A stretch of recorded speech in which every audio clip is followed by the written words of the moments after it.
the national anthem.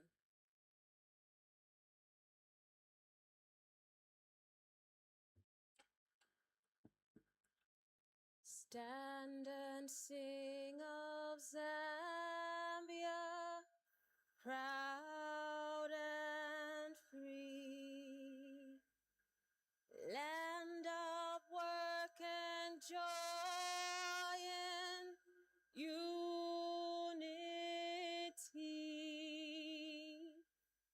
victors in the struggle for the right. We've won freedom's fight, all one, strong and free. Africa is our motherland, fashioned with and blessed by God's good hand. Let us all people join as one, brothers under the sun, all one, strong and free, one land and one nation is our cry. Dignity and peace 'neath Zambia's sky, like a noble eagle in its flight. Zambia, praise to thee. Oh, one, strong and free. Praise be to God.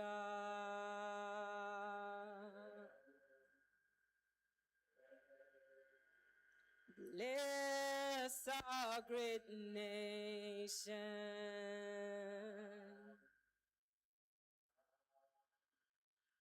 Free men we stand under the flag of our land, Zambia, praise to thee. Oh, one, strong and free.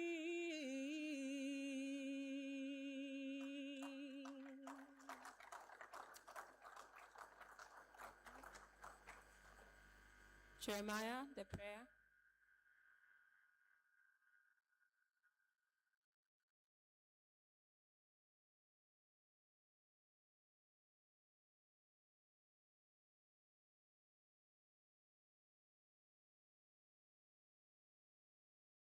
Let us pray. Our dear Heavenly Father, we bless your holy name. We thank you for this beautiful day that we've gathered here as SMEs and business owners from all walks of life, Lord Almighty.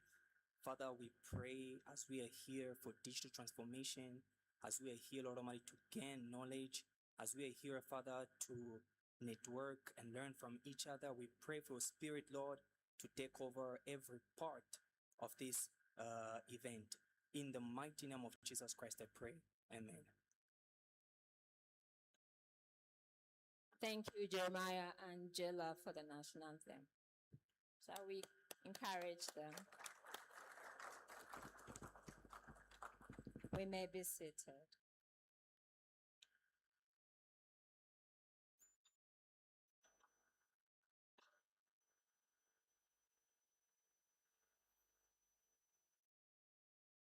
This is the fifth MSME event by Infratel. We started in 2021. My name is Rosemary Kalwani, and I'll be guiding you through the program for today.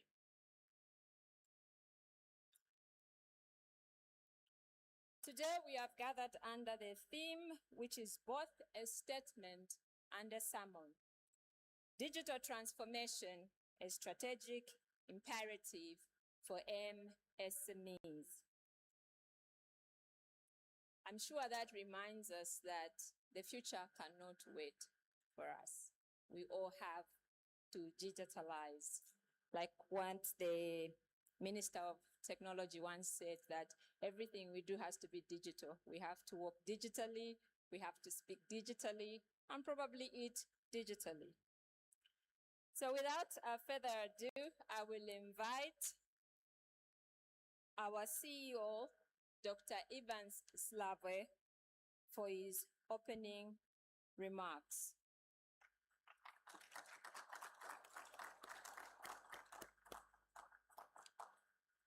You will watch how he comes to the podium digitally.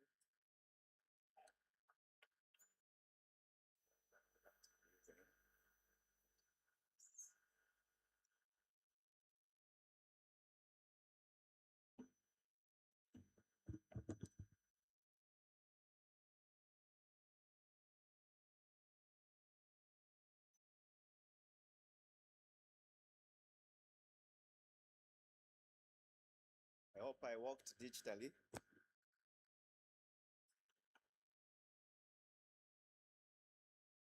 Guest of honor, Honorable Minister of Small and Medium Enterprises and Development, Honorable Elias Mwanga, thank you for gracing us on our 5th anniversary.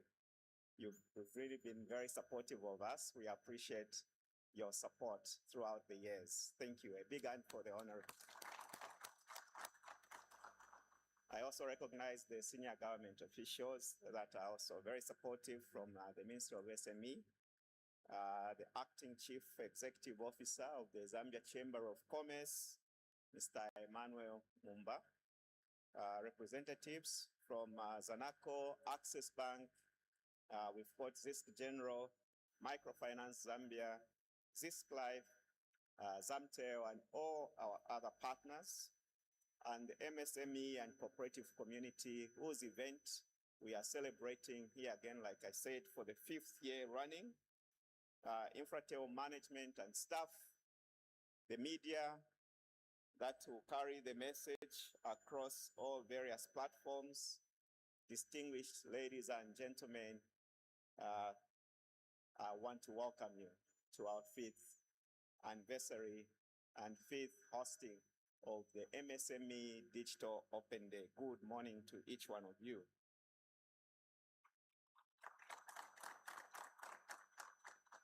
It is such a privilege for us event to today has grown over the years into a space of learning, collaboration, and inspiration. It is now a space where Zambia's entrepreneurs gather to understand not only what technology is about, but what technology can do for your businesses, your families, and your dreams. And that's where we come in. Our theme this year is digital transformation, a strategic imperative for MSMEs, which is really a call to action. We are trying to invigorate you and move you in a direction that will transform your business. Digital transformation, Honorable Minister, we are saying today is no longer an option. It is no longer a luxury reserved for the big corporations. It is a strategic necessity, especially for MSMEs who want to grow, compete, and remain relevant in today's marketplace. The world has changed, and customers have changed equally. The way we buy, sell, communicate, and store value has fundamentally shifted. Today, your marketplace is not only the street where you've traded from the time you set up, but also the entire country and even the regional countries. And in fact, I dare say the world at large. And the only bridge to that expanded market is for you to have the digital capability, which we are trying to enhance through our systems, through our operations, and through our various partners that are here today. Ladies and gentlemen, we started this program 4 years ago, and many of you told us that your business was too small for you to go digital. But today the narrative is changing. Entrepreneurs are building online brands, which I'm very certain includes most of you today. Shop owners are selling through social platforms. Service providers are booking clients digitally, and MSMEs are increasingly recognizing that visibility equals opportunity. If you are not visible, you won't be seen. You won't touch the extent of the market that you can touch. To support this shift, in 2023, as Infratel, we launched the SME Digital Starter Pack. In this starter pack, we have been offering businesses to build a website, professional email addresses, and these are hosted in our secure data centers at a price point designed for micro and small medium enterprises. And we have seen the adoption rate that has grown. Our CIO will come and talk through at a later time. We've built over 66 SME websites over the last 2-3 years. And that's something very, very commendable, Honorable Minister. This has given many MSMEs a digital identity, a place to be found. This is your address on the digital space, and a place where credibility begins. But identity is only the first step. Invited guests, to compete and scale, MSMEs now need digital capability beyond what we've given you in terms of identity. Not just the digital presence, you need digital capability. That is why today we are pleased to announce that before the close of 2025, Infratel shall be launching an Infratel Cloud for MSMEs, specially built and designed for you. This is going to be a cloud that is secure and affordable for even the smallest business, a Zambian sovereign cloud platform, which will be designed to store business data safely, to run business software and accounting systems, and to enable remote working, to support e-commerce for you to scale, and to allow entrepreneurs to grow without needing physical expansion. The cloud shall allow the smallest business to operate with the efficiency and professionalism of a large enterprise.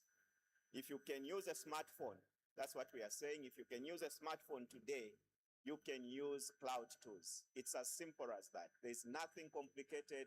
Our teams are going to make this much easy for you to access from your day operating areas. In the night, during the day, you'll be able to access this cloud platform and onboard your services on your own. If you can run a business manually, what we are saying is you can run your business better using digital platforms. This is how we scale businesses.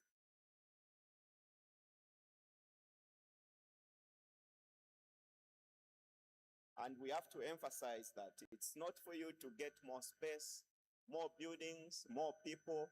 You can scale digitally by using the capability that it brings. Ladies and gentlemen, Infratel is a big part to what we are discussing today, but we are only one part of this story. We extend our sincere appreciation, therefore, to our partners, Zanaco, Access Bank, Zisk General, Microfinance, Zisk Life and Zamtel and all the other private sector partners that we've worked with in the past, joining hands, and we continue working with them through their areas of expertise. Their efforts in financing, digital payments, and insurance and business development continue to strengthen the MSME ecosystem.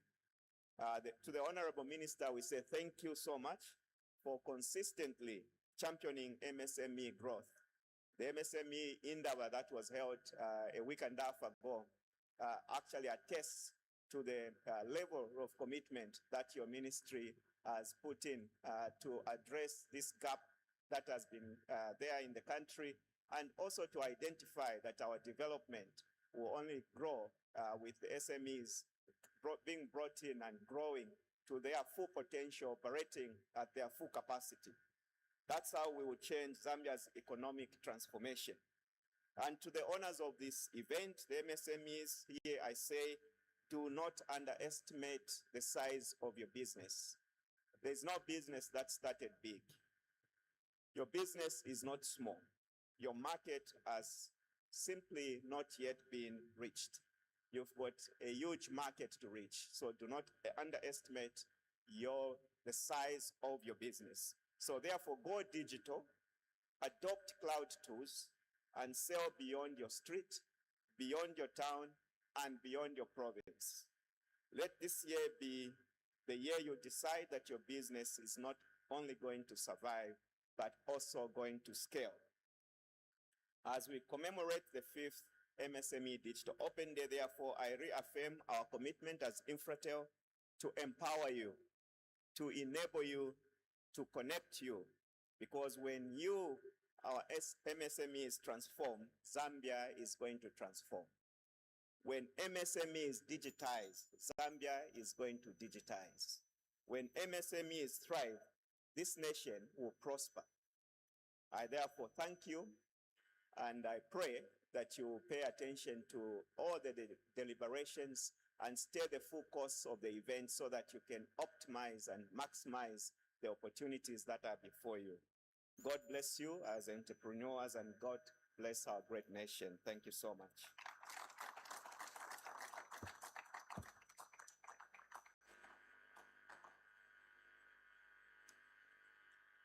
Thank you, Chief. Another round of applause.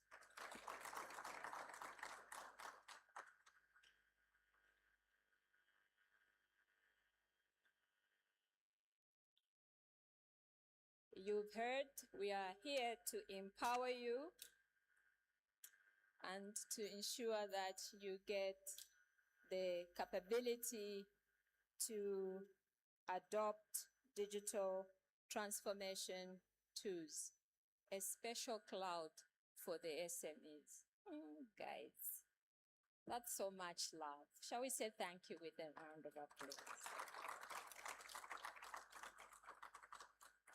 In other circles, they say joy overflow. This is love overflow for you. We will now invite Director Chikula Chinyata to come in front and invite our guest of honor for the keynote speech for the main meal.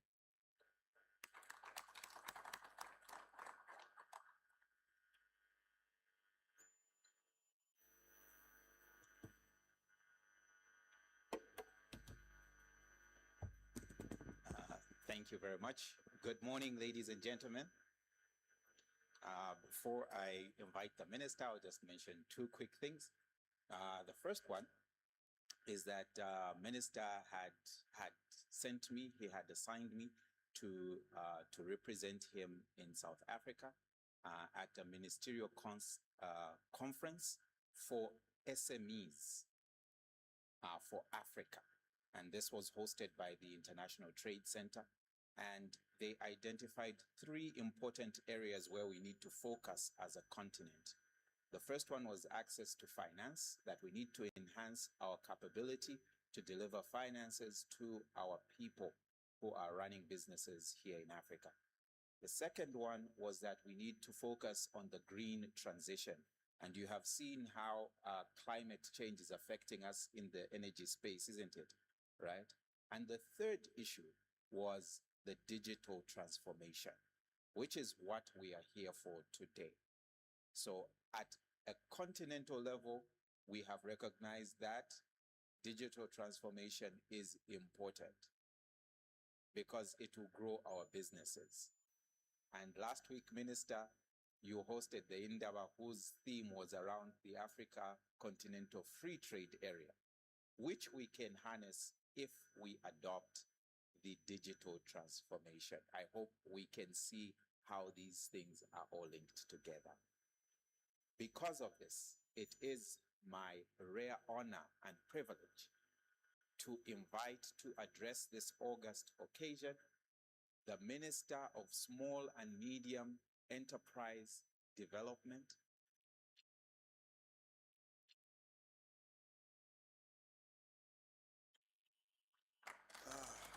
Good. You may take your seats. Take your seats. It's a lovely morning for sure. So those, who like taking pictures, videos, and with those cameras at times you can't even see properly. But the cameras which are in here, except some cameras, the cameras I'm seeing here, they are digitalized. So that tells you what is conference all about. So this is very good. Even your pictures, I think when we sing the national anthem, you saw how these pictures were moving around, turning around here and there. That is where we are going, and this is what your government is doing, because it's a changing world. COVID, taught us a lot of lessons. How do you sell your stuff? I'll talk about it. Let me recognize the convener, the Chief Executive Officer for Infratel, Dr. Slavwe. Thank you very much. This initiative needs to be, in fact, across the country, including, helping our entrepreneurs in the rural areas. How do we take to the rural areas? I think we need to be innovative as well, because there you also find they've got gadgets. Yeah, so how do we do it? We interpret it in a certain way that they can also learn, because as we, transform, we also need to look at the rural part of our country. The acting Chief Executive Officer for, Zambia Chamber of Commerce, thank you, Mr. Mumba. Senior government officials present here, representatives of those that have sponsored, this event, and other partners from other institutions. Infratel management team, members of the MSMEs and cooperative community, the media, extremely important. Let's see those, pictures. When we talk about this, even the picture quality should be seen that is totally different. Ladies and gentlemen, I want to say I'm honored to stand before you today at this Infratel MSME Digital Open Day, held under the theme Digital Transformation, a Strategic Imperative for MSMEs. This gathering is a reflection of the Zambia's journey towards an inclusive, innovative, and digitally empowered economy. Empowered economy. Because you'll be left behind if you are not moving with the current situation in the country. It is a call to every entrepreneur, every cooperative, and every small business, wherever you could be, to adapt and take your right position in the nation's transformative story. under the leadership of His Excellency, President Hakainde Hichilema, the government has reaffirmed its commitment to building an economy where Zambians benefit meaningfully from their country's wealth. Recently, the president outlined key reforms in the mining sector, targeting the production of 3 million tons of copper and approving the local content. Local content, basically that means you in here, you need to participate in the supply chain of the mining companies. Those that listened to the Honorable Minister of Mines yesterday, he talked about a number of things and he opened up to you entrepreneurs, local businesses. It's local. He talked about figures of how the mines within a year, their procurement in a year is probably 3 billion US procurement and contracts. And then he said only 2% or 2 to 5% was coming into our local entrepreneurs, the Zambian registered companies. Now, the president had to approve the local content into a law where the entrepreneurs within the country, the Zambian entrepreneurs, local, that's what we are calling it, they must now get that 20%. It will be effective in January next year. So what am I trying to say here? Time are gone where you need to visit the mine. You go and talk to people to give you that inquiry for you to be given an order. Time is gone, things have changed. And I'm very happy, and that's why I said I'll go and support this. Because big mines now, it's computerized, digitalized. So it has to be thrown into websites. You have to look at these things. Now, this, conference, it's very important to the entrepreneurs in the country. The world is moving very fast. Economies that are moving and that are improving now, they are moving very, very fast because of this digital transformation story. You want to procure, because I also want to say this. We quite excited about the local content, and we want to make sure that we Zambians must do what? Benefit, and we will definitely benefit.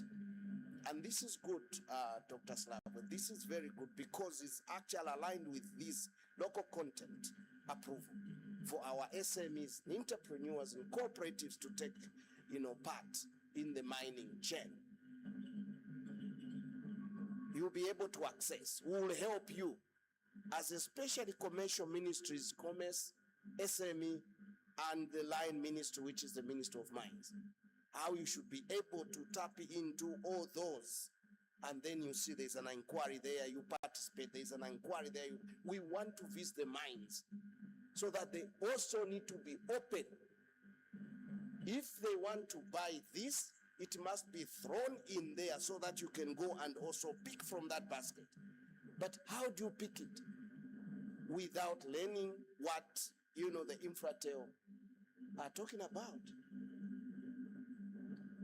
I wanted to emphasize this. We will miss out. And again, we'll be saying, but this thing is also not working. It's not working. Zambians are not participating. Because bigger firms, they are already there. How they are procuring those huge, components. how they are able to get their services. It is under this right, platform we're talking about today.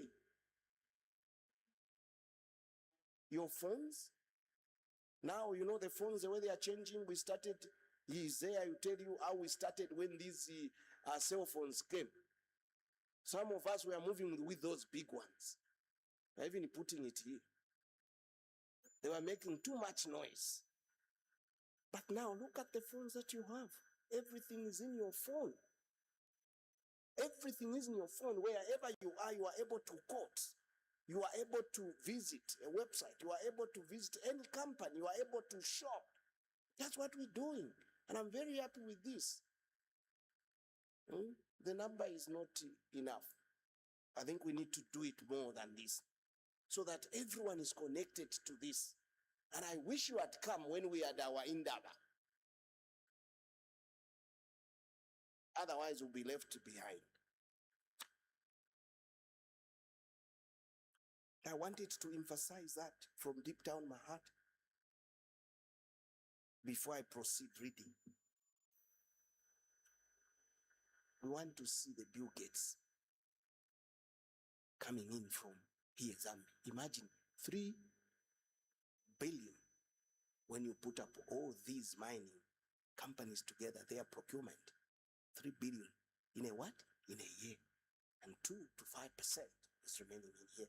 Okay, let's take it to 20% now, because the president approved the local content. What is 20% of 3 billion in a year? Quickly, let's calculate. Yes, madam, there. 600 million. Look at that, $600 million. That would get into what? Youth SMEs. That would be in our economy. I love this.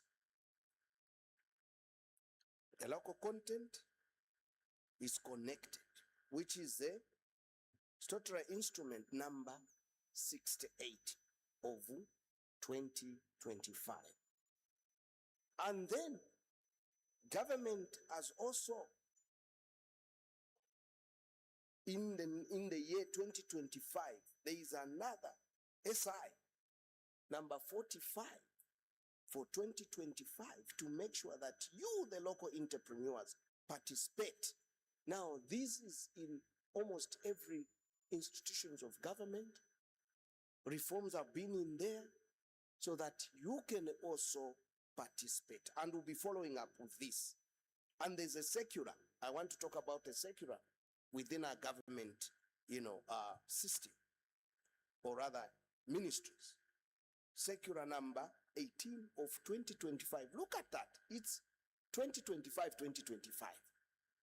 So because we've seen that the local entrepreneurs are not benefiting, so reforms have been, kicked in so that we can try and recognize our SMEs and cooperatives to participate in the growth of our economy in this country.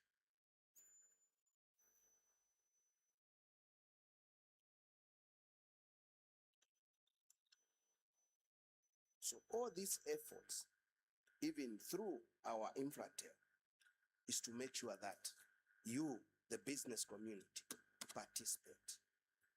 The Minister of SME Development, our mission remains clear, very, very clear. We are formalizing, and the formalizing we're doing is also not to come to our office physically. No, wherever you are, you want to form up a cooperative, you want to do whatever you want to do, just get into our platform as SME. You'll be able to be told whatever we are doing in there. And most of, ministries now, working with our Smart Zambia, everything has now gone into what we are calling digitalization of our economy.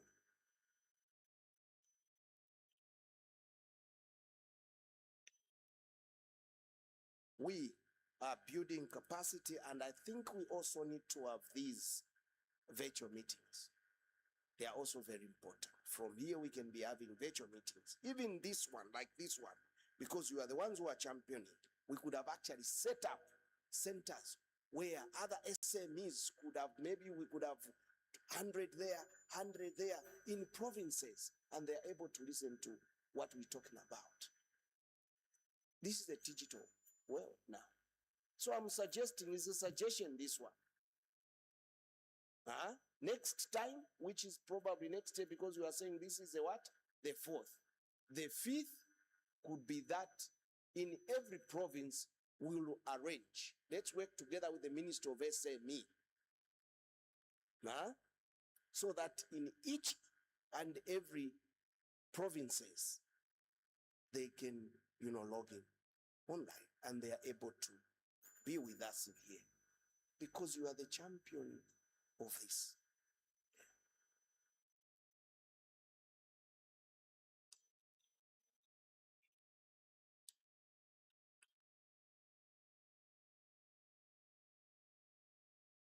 It is very important that we've got those SMEs who are showing case in Chinsali, and others are in Mukushi, others are in Livingstone, others could be in Senanga, but they are able to showcase the products they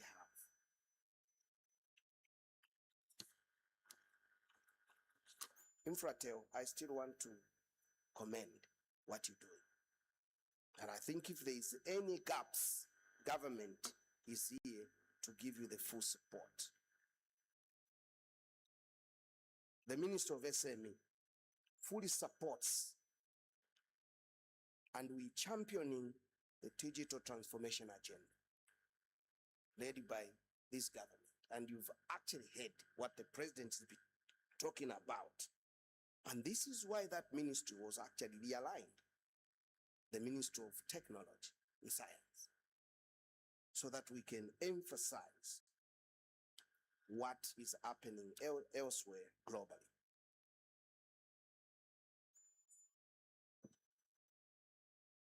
I won't take long,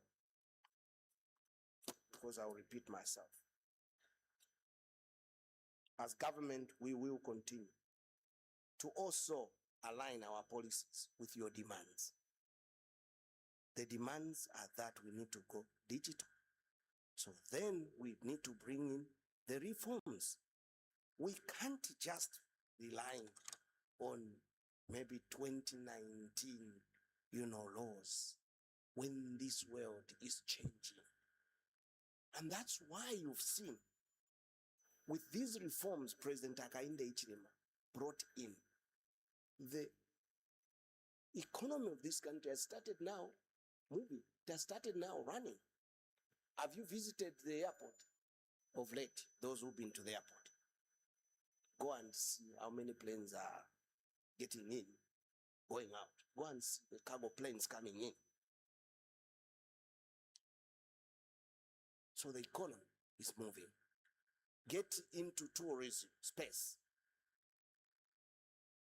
Get into Livingstone. I was last weekend, yes. Just in Nyimba here, Nyimba in Eastern Province there, we could not find where to sleep because the lodges were full. In Impika, the lodges are full. So with this, with what is happening, I think let's be innovative. Because this country is now moving. All the mountains, except probably what we're working on, one mountain which is remaining, and that is energy. And we've already started tackling it. But the mining sector is done. And this, the local content. Agriculture, who is talking about a bag of meal now, the price.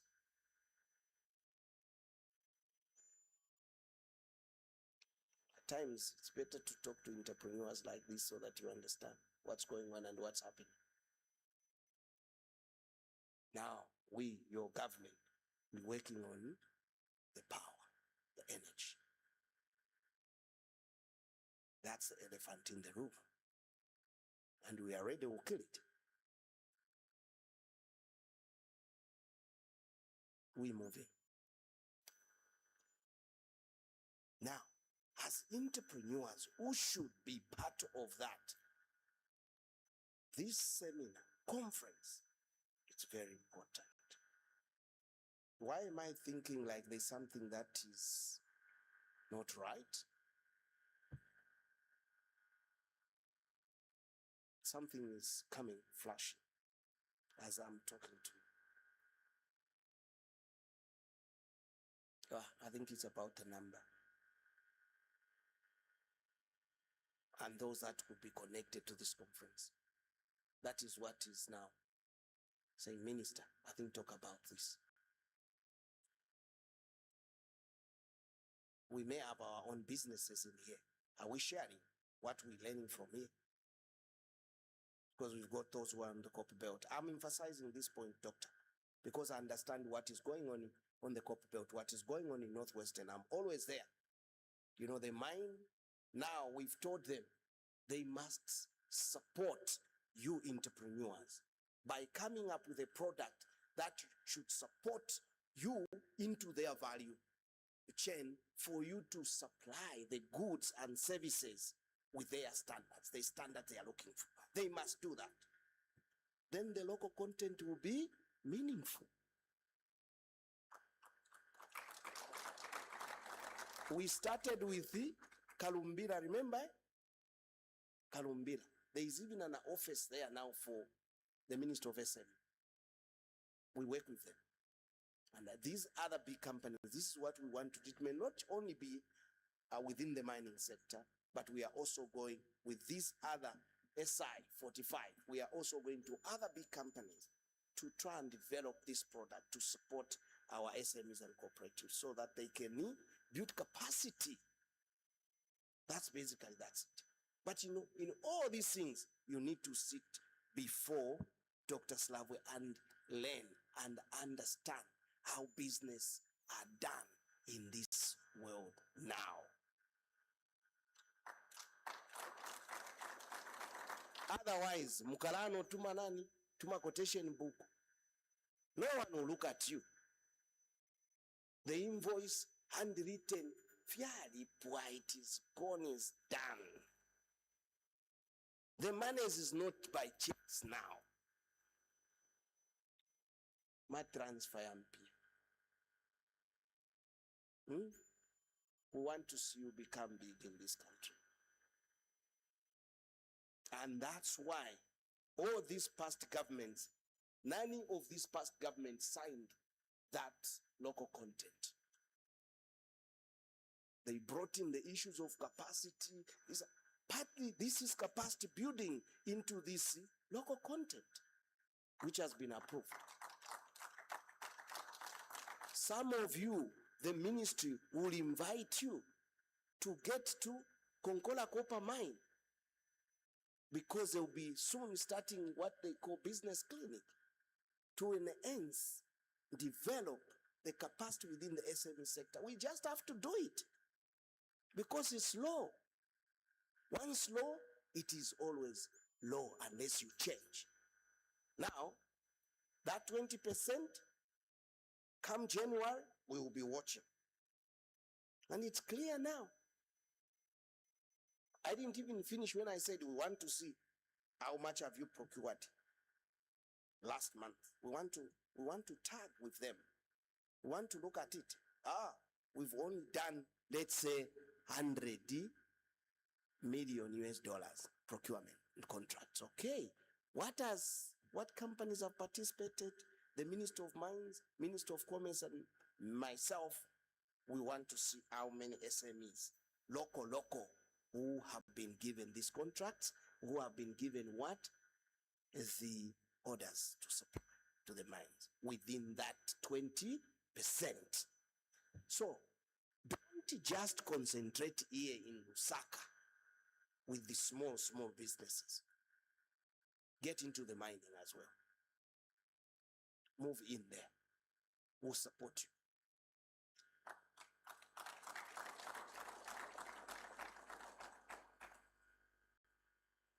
Have you seen American billionaires? Those black American billionaires? Have you seen some? Even in South Africa here.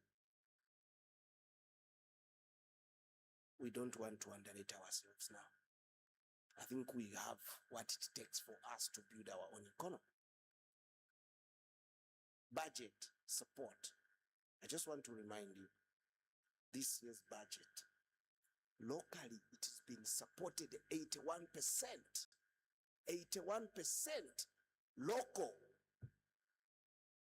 Meaning with your businesses, whatever you're doing, what you're contributing to government, we are able to support our budget.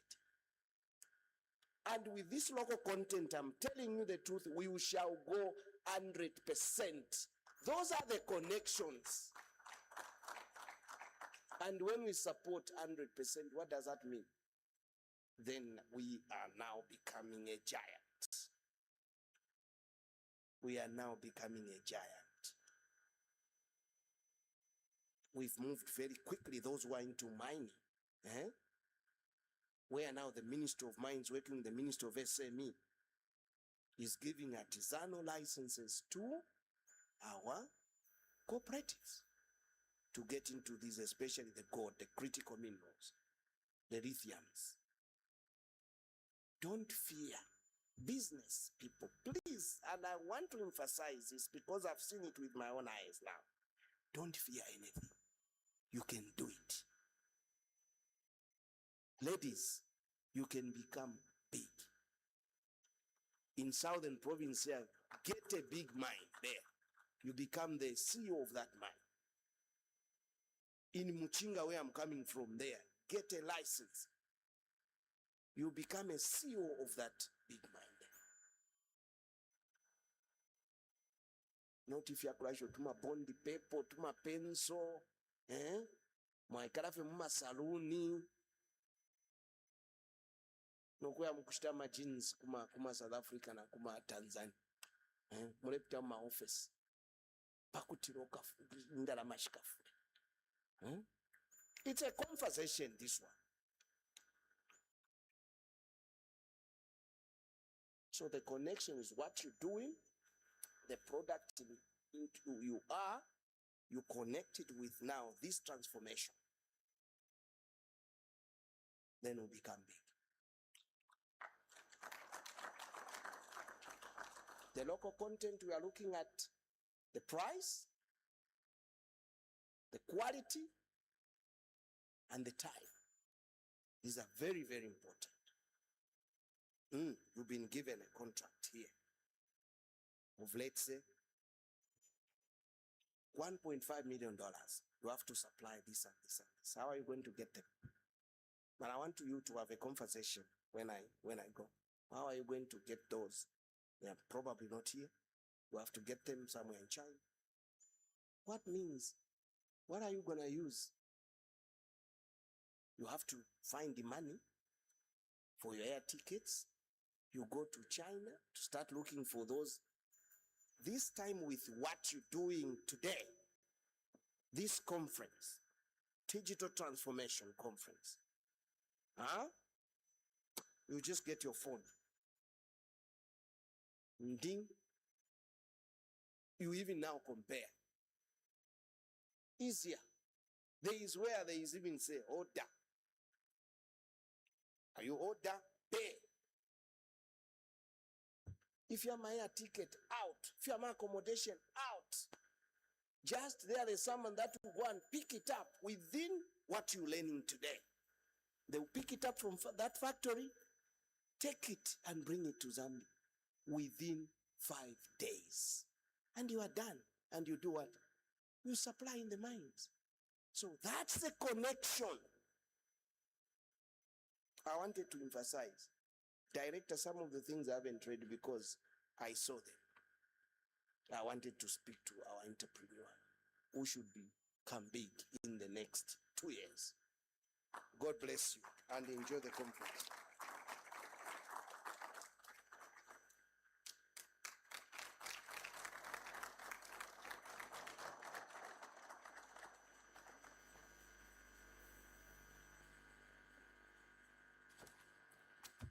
that was a lot, and that clap was not sufficient. Some more, some more.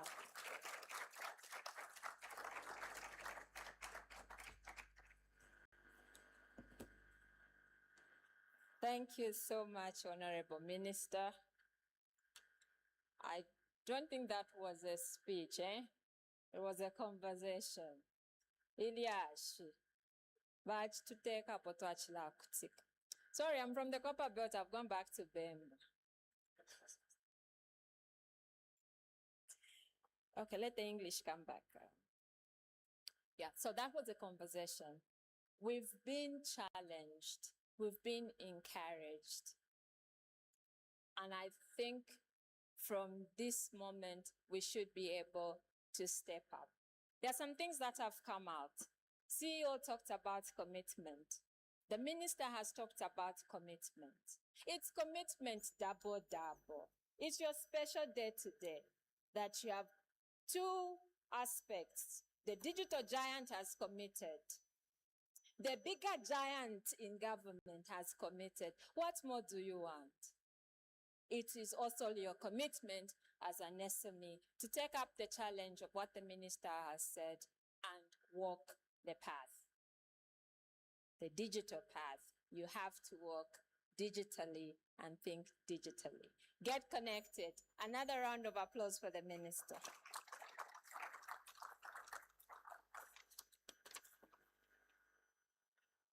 We encouraged SMEs to participate in a quiz that was going on our social pages.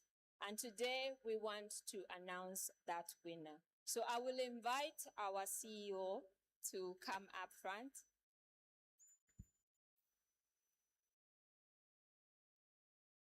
The Honorable Minister.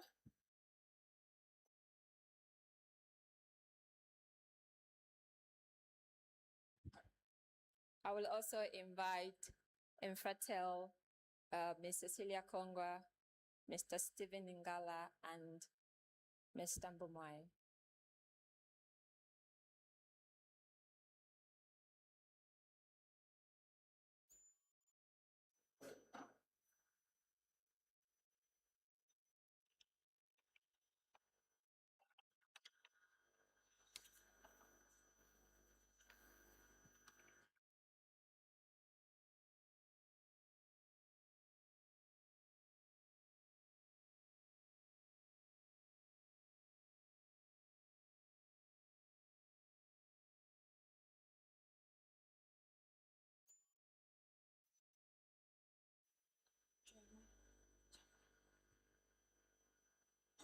HBC, are we going to roll it up?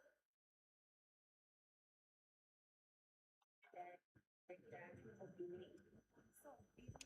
is a platform, or rather a site, where business owners can advertise their products. So Msme has got so many different categories. But how you can access Msme is by going to your Play Store and just downloading the Msme app. This Msme app will take you to a site where you'll be able to be instructed on how to advertise your goods. So you need to have an account under Msme for you to have your content. So obviously, the goods that you are offering are going to fall under these categories.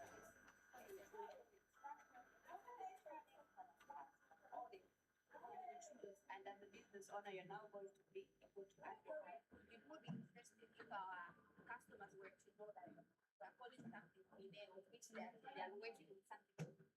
So that's where you can have that name.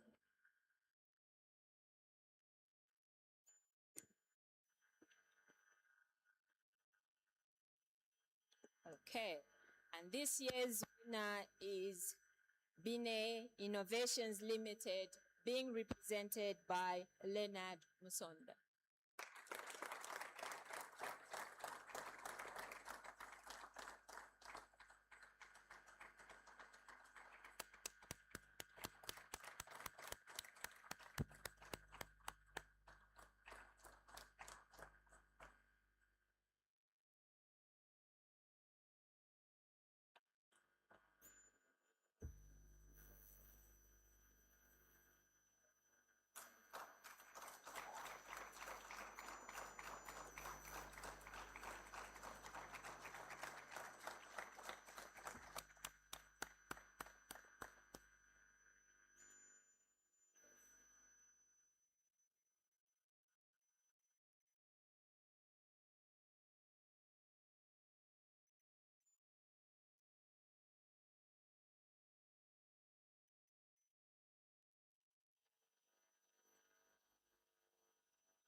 Good morning, everyone. I'm here to represent Bine. Bine, it's a local term that means business. This is a trading platform that allows people to buy and sell their products and advertise their services.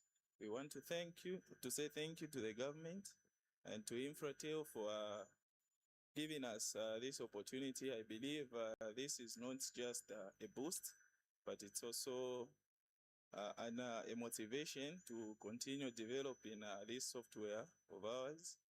I also want to encourage other developers to please continue.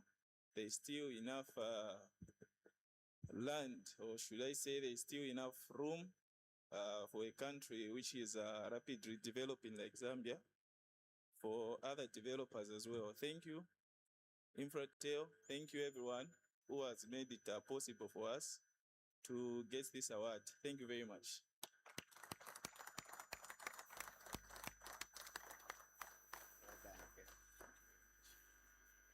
Honorable Minister, this is a small part where we want to recognize those that are moving with the time. Because very soon, if your business does not move in this direction, you'll be left behind. And you can imagine the caption of their market is just growing. And for us, we do not mind whether they are small or they are big, because we believe scaling up is going to happen as long as you are progressively adopting digital tools. And this year, we've recognized Bine, as you've seen. They did showcase how they've adopted digital tools in their model of business. And today, Honorable Minister, you've challenged us quite a lot. Your speech was powerful. You've challenged us to take our opportunities that are before us, because sometimes we complain too much. And in the same complaints, actually, those are opportunities. Those are opportunities that we need to take as small businesses. Let's look at opportunities that government is bearing before us so that we can scale up. And that participation that the minister has emphasized today in the mining sector, we need to see, we need to go down and find out how can we participate? How can our businesses scale up? And these are the things that we are going to talk about. Today we have a session where we also listen at some point to SMEs to understand some of your pain points. And I would encourage those that are on that panel to come and share their experiences and where you're having a challenge, because it can't be a one-way conversation. Our partners will present their solutions, but we're also interested to hear where the gaps are from the SME sector itself. So, Honorable Minister, thank you so much. A big hand for the Minister.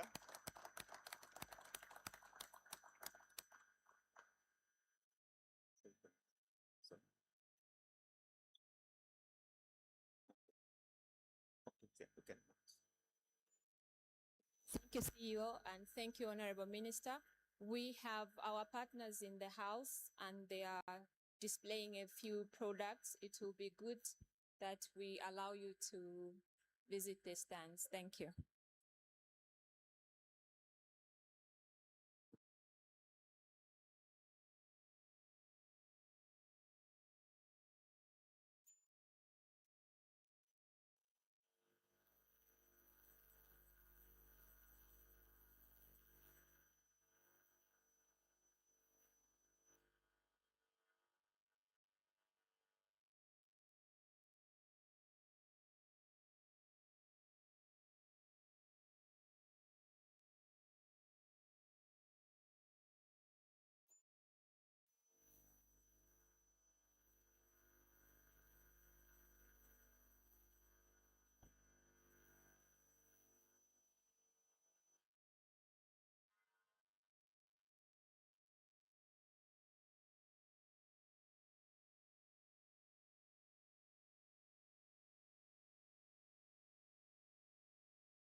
also have introduced a digital unit within our organization, just trying to find a way of having access to these products and services easy for even customers that are outside our branch reach.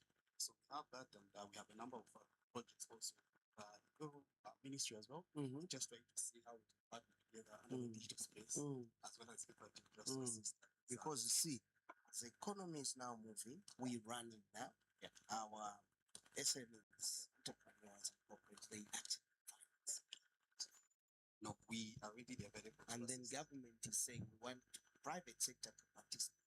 Yeah, no, those are spaces we can actually have, and we're so keen to just come on board and see how we can work together just to make this Yes, and seamless. you know, depending on how your financing model is, we would want by coming years to get this empowerment fund and throw it to someone that can be within the policy of government. No, in giving these empowerment funds to our S. no, And then we share the one. The profit I'm government. sure it's evident on how we You've are heard always it. available. Oh, you've heard At it. the end of expo, just to try and see how we can. Okay, the last one. Okay. Yes, man. Like, This is. So what? That one is general. This one is like. So welcome. How are you? Very good. So Yes. let's get Mm. Build resilience. So at this life, what we offer are life assurance solutions. So these SMEs are growing businesses and they have employees. So there are solutions like funeral plans. If an employee dies, how do they cover that without going into their coffers? Medical insurance. How do they cover their employees? Retirement plans. If someone is retiring, have they planned for it or they are going into their coffers? So What is the feedback you're getting from operations? So with the SMEs, we're getting very good feedback because we already have some of them in our books. What we do is we make tailor-made products because we know that all businesses are different. So we cater to their needs. So that's what we're doing. Yeah. Thank you very much. Thank you so much. We have that package for you. Thank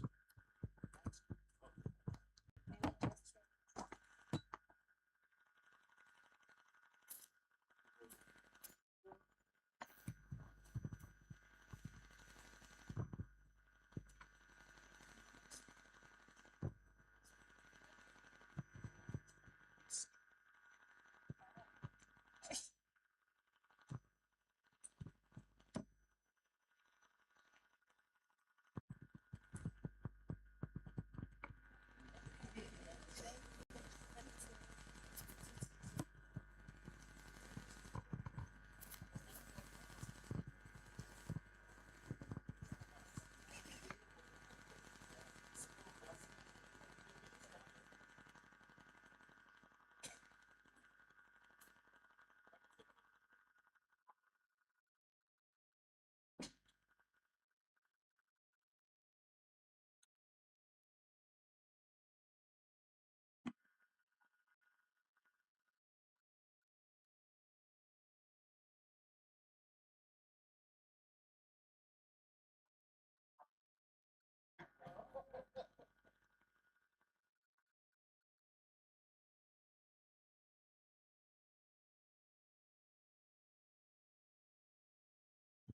When we say commitment, we mean devoted to your progress.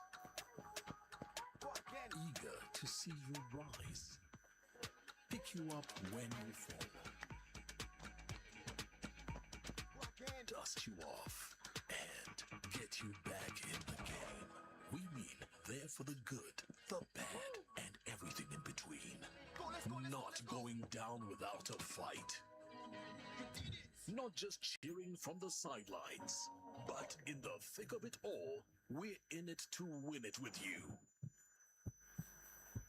When we say we're here for you, we mean we're committed to you, your growth, and your success. Our hearts beat for the same things. We are Access Bank. We are here for you. Access, more than banking. We make promises every day to love, to protect, to provide. At Zisk Life, we understand the weight of your promise. Much more so when you're no longer there to keep your word, to care and provide. When it seems all is Good lost, morning. We hope you're all excited and the morning has been great. We are going to proceed. We're continuing into the next segments. The next segment will include segments from Infratel. We're going to go through our digital solutions. We're going to also listen to a few panelists. We're going to have a panel discussion with industry leaders from with participation from our partners as well as other businesses. So for now, we are going to listen to Infratel. I'm calling Mr. Ben Mazopa, who's going to run us through a few solutions that Infratel has on offer.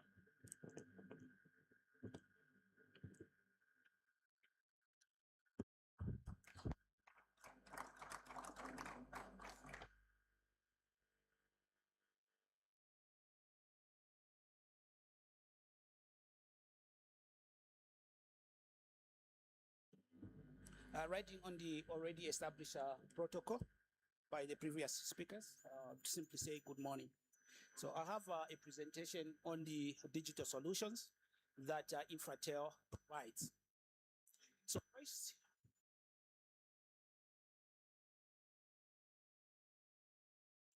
first, I would simply give a brief background of Infratel, especially to those that do not have less information on Infratel.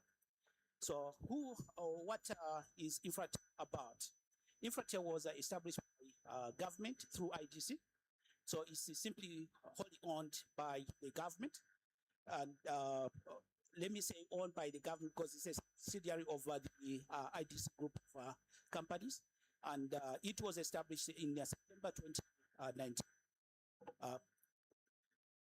Then in terms of the strategic plan, we are simply there to accelerate growth of the telecom and the ICT industry through the provision of available telecom and infrastructure services to public and private customers. So you as MSMEs, you are part of the customers whom we provide services to.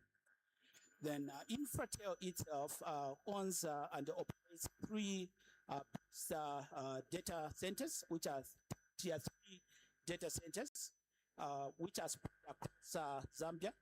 2 of them are here in Lusaka, and 1 of them is on the Copper Belt, specifically in Kitwe.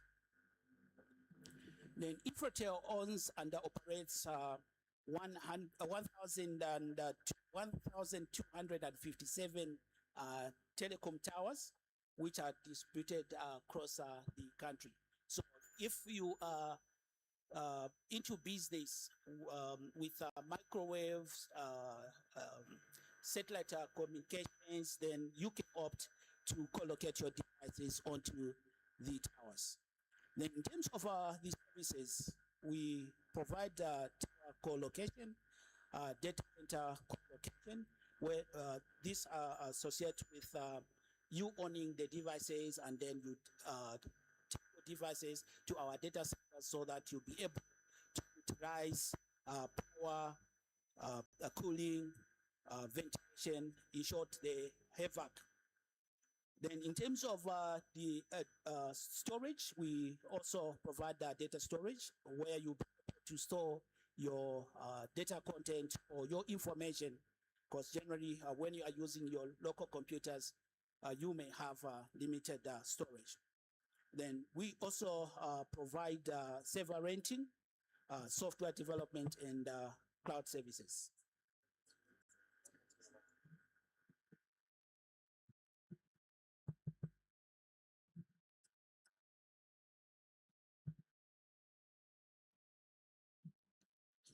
Now, as the capabilities, as I've already stated to some of them. So now what you simply take note of Infratel, we provide exceptional services in terms of the data centers. So these data centers, they can simply operate on the, can run, let's say, 24/7. And if there is a power problem like how it is now, you are guaranteed that your services will simply run 24/7, in that we provide additional power sources. For instance, the genset, or the power DGs that would be able to support the data centers for a continuous of 6 days. So in this period, you'll be guaranteed that your services will not go down. Then in terms of connectivity capability, we have got the presence of all ISPs. So these are the internet service providers. So if you have the services from any of the ISPs, so be guaranteed that when you co-locate your devices to our data centers, your services will always be accessible. As I had mentioned earlier, we are a tier 3 data center provider. So you are guaranteed of about 99.998% of availability. So you are guaranteed that your services will always be accessible. Then we have got a solid coverage because of the 1,257 towers. Then we also provide cyber security services, which also guarantee you with a secure environment where you will be able to operate. Then we have the cloud services where you'll be able to be provisioned on Fusion Cloud and the Azure Stack, as well as Oracle. When you are concerned over the databases, then you'd opt to go for Oracle plus Cloud. Now, for you as the MSM, or probably you could be taking up to say, okay, now I'm jumping on the wagon as a micro, small scale, medium entrepreneur. So you simply want to say, okay, how would I launch my journey into my digital identity? So the first thing that would simply encourage you is to register a company with PACRA, and then you also take up other steps that are associated with tax registration with ZRA. Then you also register with NAPSA because you will be having the employees, so you need to be submitting the returns. And if you'd want to be participating into the government contracts, associated contracts through the EGP, you are supposed to be registered with ZPPA. So once that has been done, it means you are able to operate and start functioning as the MSME. Then the next part that you have to consider is turning your or coming up with the digital identity, because you will not be able to have your presence everywhere, in that when you have not established the digital identity, your presence will be limited. Hence, you would opt to have your digital identity. So the first thing that you'd think of is to register a domain. So now, a domain is simply a combination of unique words and which would relate to your company and would provide you access to your website, to your email. So for instance, you've got a company which is My Super Business. So you can register your domain, which is mysuperbusiness.co.zm. Then that domain now would be established. And then from there, you consider of having a professional email. Most of the times, I believe most of you have had times when you would want to subscribe to some business, and then you are being told to say you cannot use a Google email account. And then you would wonder to say, okay, why? A Google account is not a business account. So you need to have an account that is unique relating to your business. So for instance, you have maybe james.panda at superbusiness.co.zm. Then that becomes your unique email address. And then it gives the confidence in the clients whom you are dealing with so that they'll be able to communicate to you with that email account. Then, now you have your email account. You also consider to have the website. The minister had stated to say you need to have at least you need to go digital.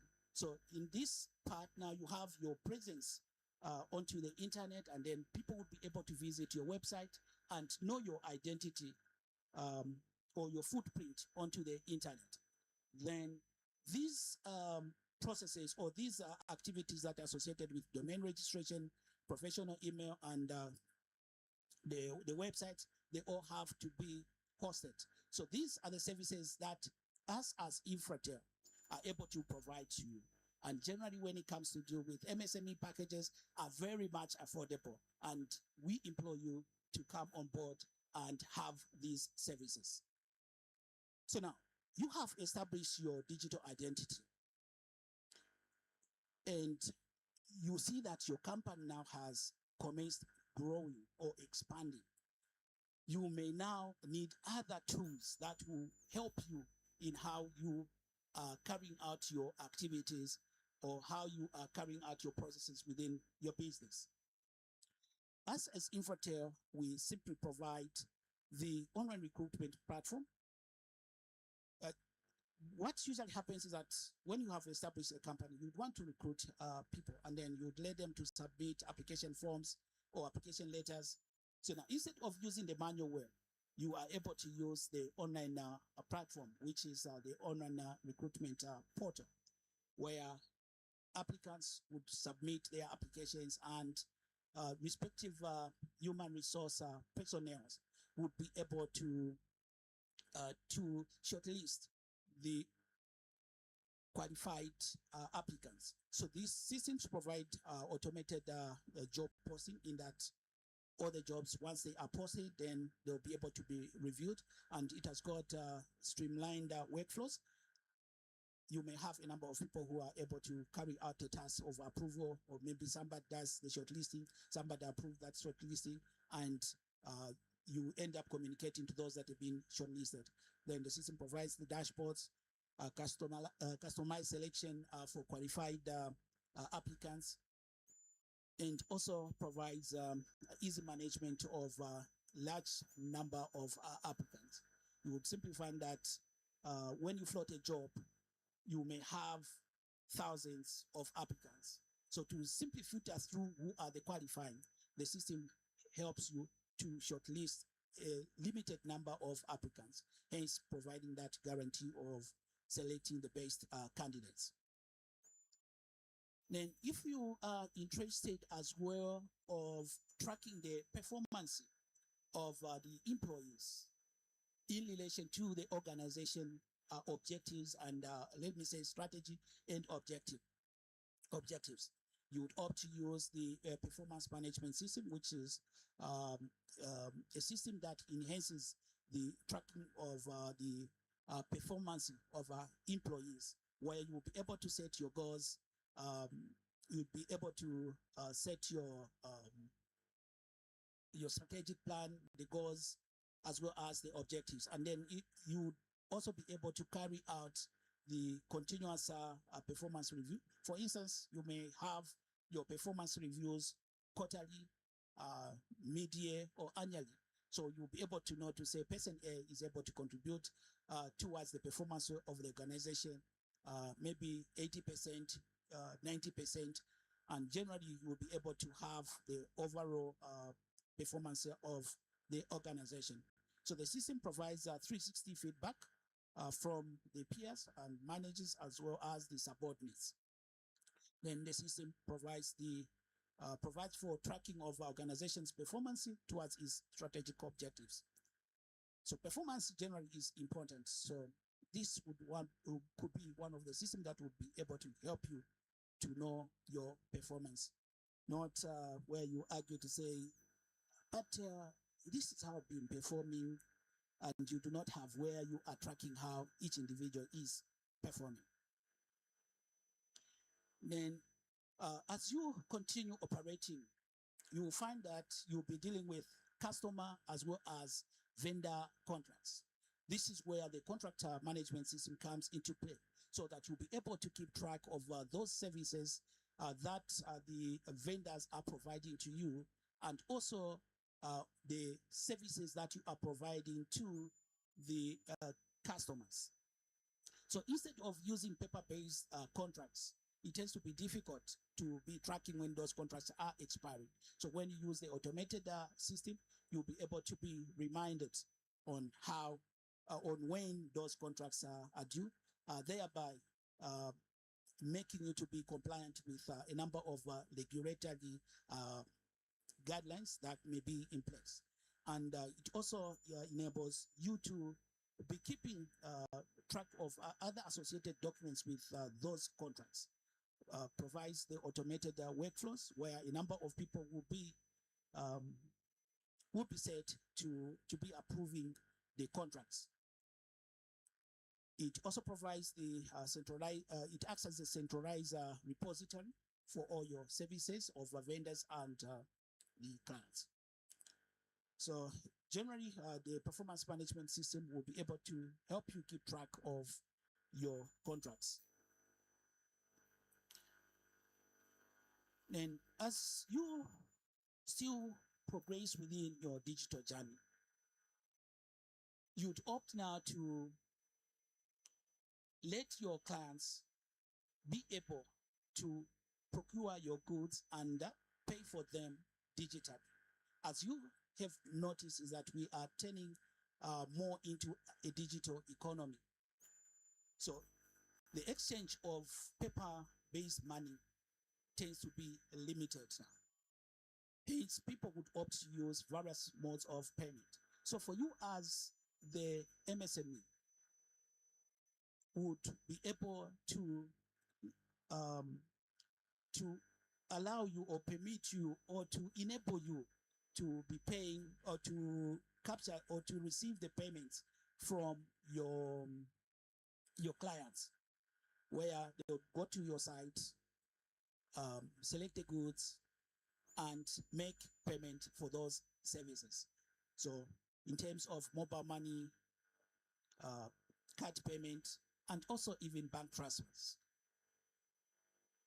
So this provides a secure and transparent means of transacting, and provides real-time reporting. So we've got a number of customers that have been onboarded onto this platform. So be free to join us and come to us, and we shall be able to integrate and enable you to be collecting mobile money transactions as well as card payment.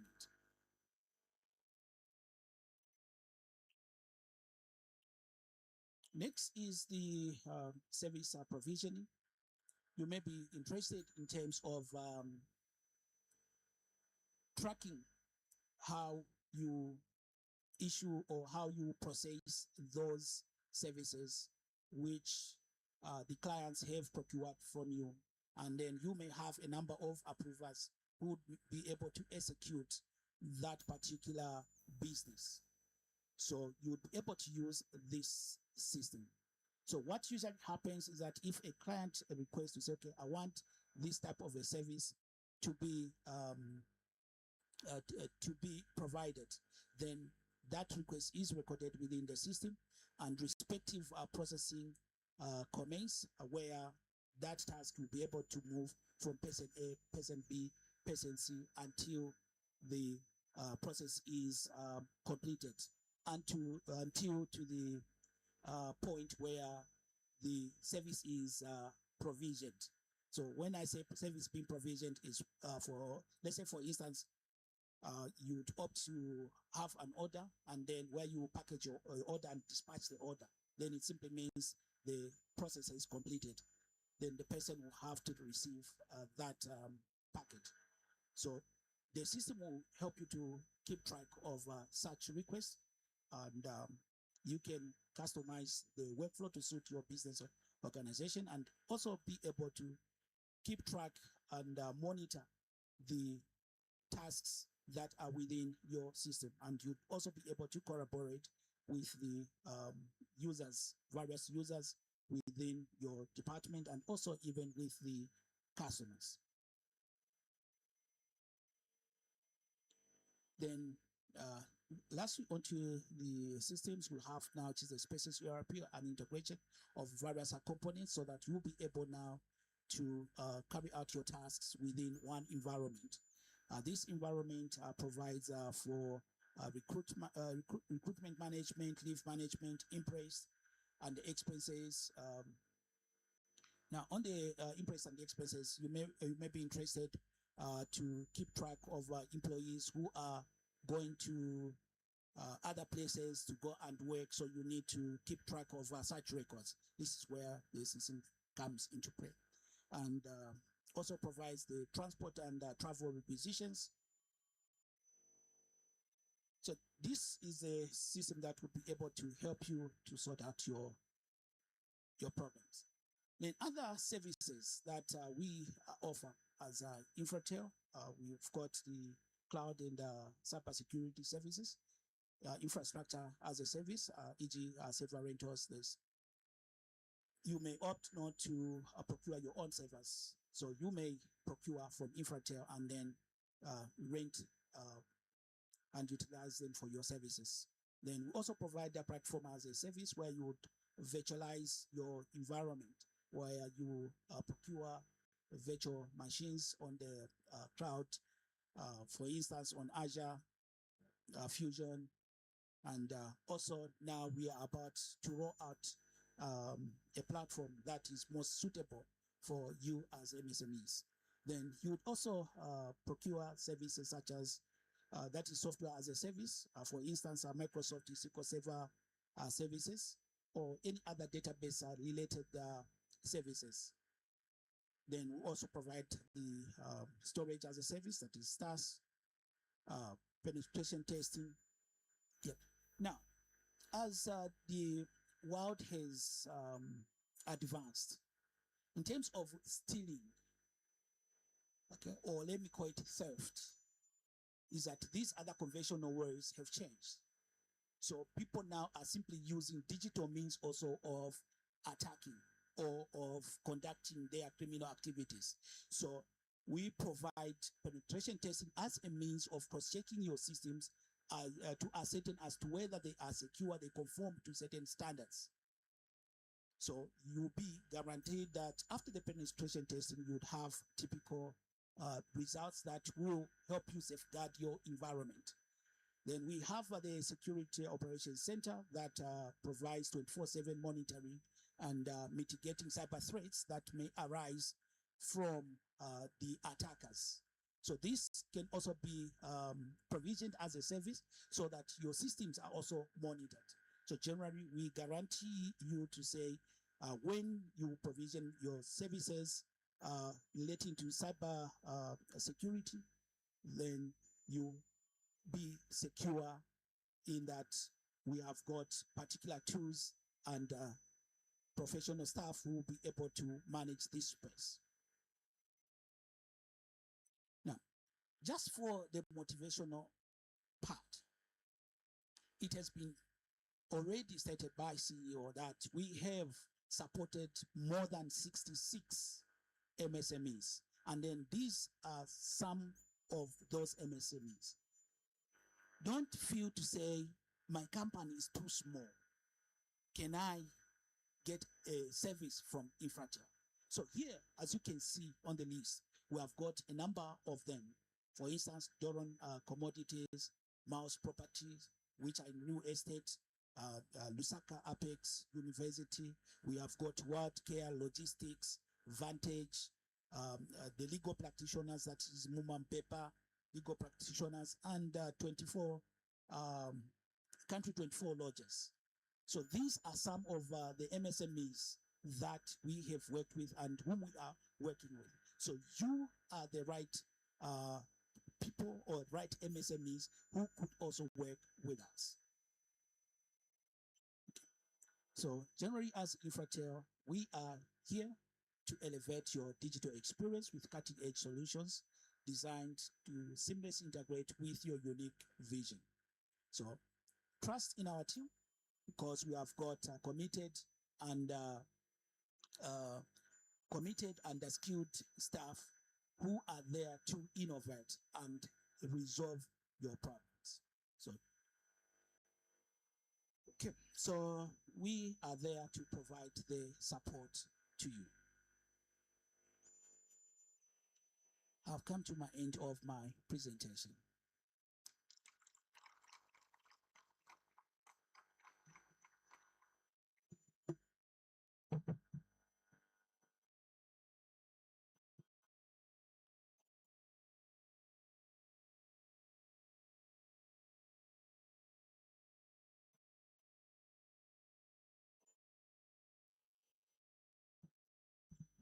Thank you very much, Mr. Maziopa. A round of applause for Mr. Maziopa. We've just gone through and seen a presentation from Infratel and how Infratel is helping SMEs digitize their journey, regardless of where you are in the digital journey, from startups that are just registering their businesses that need to be seen online, where we're providing web services, email hosting, and the like, and how as they progress in that journey, we have tools that will help them to then build on and become more efficient as they grow. To add on to this, we're going to listen to one of our partners, who's Access Bank.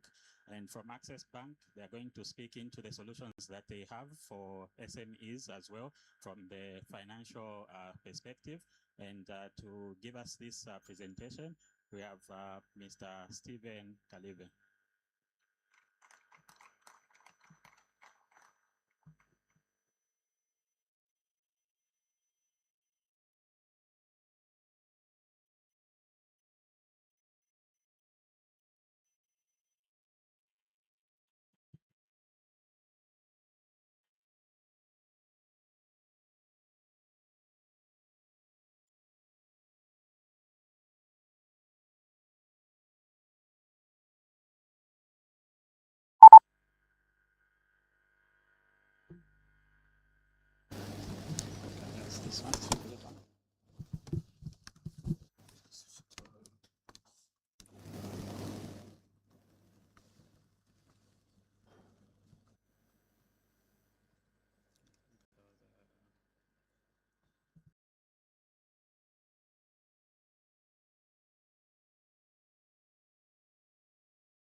I'll ride on the protocols observed by the previous speakers. It's a great pleasure to be here to discuss with you one of the most important subjects when it comes to the growth of SMEs, that is a digital transformation, and exactly what that means for MSMEs, right? So, according to statistics, across Africa, MSMEs account to about 90% of the total businesses, and yet only a quarter of this is fully digitized. So that number presents an opportunity as well as information on how we can position ourselves as MSMEs to tap into that opportunity. So at Access Bank, for us, we come up with products not just as a way of platforms where you make transactions, but these products are supposed to enable your business transactions. So we understand that once those business transactions are enabled, it means that you have scale to market, growth of your business, as well as sustainability.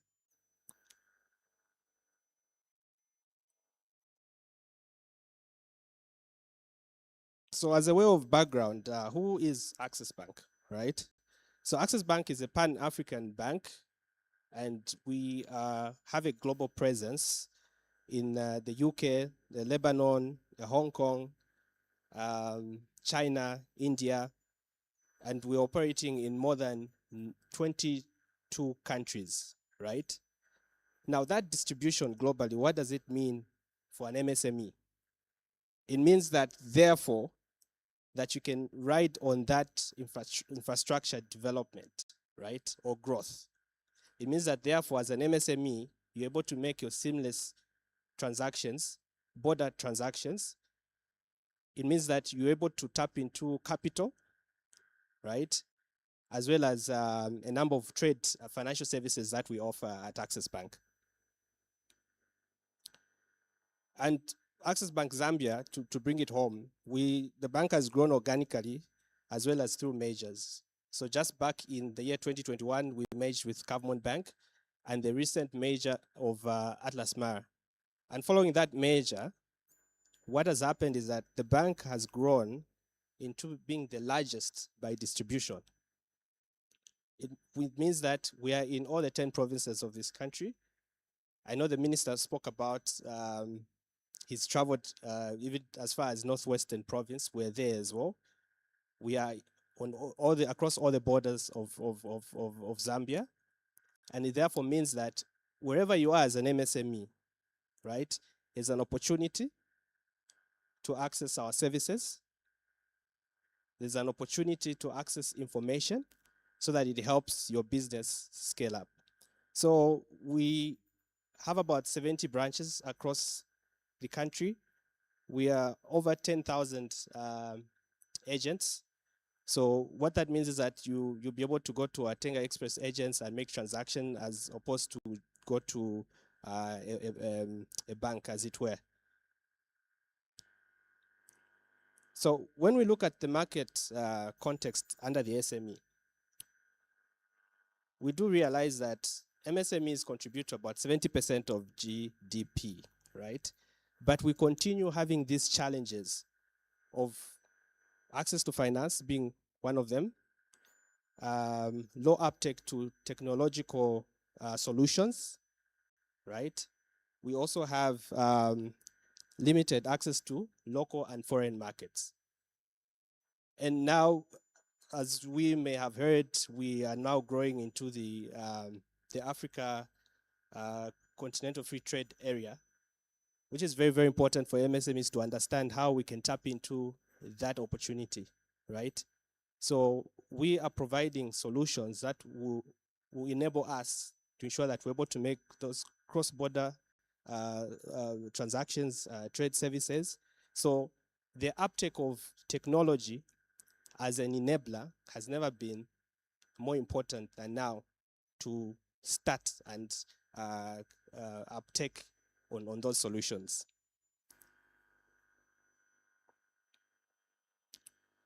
So, what we've done as Access Bank, after understanding some of these challenges that MSMEs face, one of them is record keeping, right? Record keeping is very, very important for you to be bankable, for you to have access to finance. It's one of the prerequisites that banks will look at that for you to access any financing. So what we've done at Access Bank, we do understand that we have the micro segment, the small businesses, as well as the medium businesses. And the majority of these that have been impacted by this are the micro.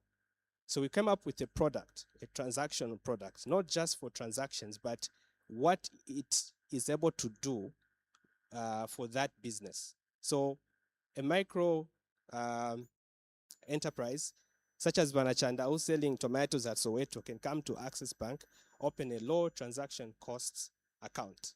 And from there, it builds data for Vanachanda to, at the point when she would want to come and access finance to access, there will be already a record of Vanachanda. So that is one of the things that we are doing, and it moves all the way up to the medium enterprises. So moving on, I did mention access to finance, and an example that I gave of Vanachanda. What does it mean? We have a product, right, that we developed. Of course, after understanding all these challenges that MSMEs are facing, which we're calling the cash flow based lending product. So because Vanachanda has been able to open that low transaction account, and she's able to use that account in terms of transactions, the transactions now are built into data, which now extends credit to Vanachanda. So that is how the cash flow based lending product works. You don't need collateral or property or fixed assets for you to access that product. So it's one of the ways that we are actually including those that have been left out with regards to access to financial inclusivity. So very, very important that MSMEs get on board on some of these solutions that the bank is coming up. Okay. We also have the property financing, where customers can walk in, they wish to purchase commercial property for them. Rent becomes over time expensive. We have a very low cost product where we can sit down with the customer and look at what their need is and use that same property as collateral, looking at the amount that they may want to borrow. For those that may want to increase their fleet and their businesses, or those that just want to obviously increase their distribution outlook, those in the transport sector, we also have the vehicle asset finance. We've partnered with a lot of institutions that have come on board where we're providing low cost vehicle asset financing and just boost the businesses of these businesses. So other than that, the bank has also developed a program which we're calling the Distributor Credit Program, right? So this Distributor Credit Program is that we have partnered with corporate entities where we are providing financing to their supply as well as distributors' value chain. So we're ensuring that there is a flow of liquidity starting from the corporate all the way to the entrepreneur or MSME. And these solutions have low costs in terms of pricing. They are quicker turnaround because there's already an agreement between ourselves and the corporates in the beverage, edible oil, cement, telecom, sugar, as well as cement as well. So what happens is that if you have a distributor who wants to take on more, let's say, for example, cement, right? They'll come to the bank because there's already an agreement. The bank will finance that transaction and they'll be able to increase their demand of the product. So other programs that we are running also CDF, the Constituency Development Fund, as well as Sustainable Agriculture Financing Facility and Farmers Input Support Program. So all these are in a way of touching point in all areas of the SMEs spectrum. So we have the point of emphasizing on customers being digitally aware, right? So in terms of convenience, what are we doing as a bank? So we have two important products that we're calling the SME app as well as internet banking. So with these two products, the customer can manage their accounts by making transfers, paying for their taxes, bill payments, purchase of FX, and a lot of other features that it comes with. So the customer doesn't need to come to the bank. From where they're seated, it provides that convenience, right? So this is one of the products that we are encouraging MSMEs to really adopt. I think I spoke about the adoption rate in terms of the African perspective, which is very, very low. And this is something that we need to start changing the mindset. How do we change our mindset to start adopting these to help our business scale, to help our business also get to markets that we've never gone to? So very, very important. Now, since we are talking about African continental free trade area, how does then an MSME be able to also leverage on that, right? So for Access Bank, we are promoting cross-border payments through two solutions that we have. We have the PAPS, which, for example, if an SME would like to send funds within Africa using local currency, they can utilize that platform. Because now what will be happening is that if you're taking goods to another country through the AFTA perspective, it means that those goods will not be obviously either a low tariff or no tariff at all. But you still need to move cash, right? So PAPS comes in within Africa. But we also have another solution within Access Bank, which we're calling Access Africa. So this one has a beyond reach to Asia and Europe. And you do not need to have an account with Access Bank for this solution. So this is some of the things that we are doing to promote trade, cross-border trade, also to promote scale to market, which is very, very important for an MSME.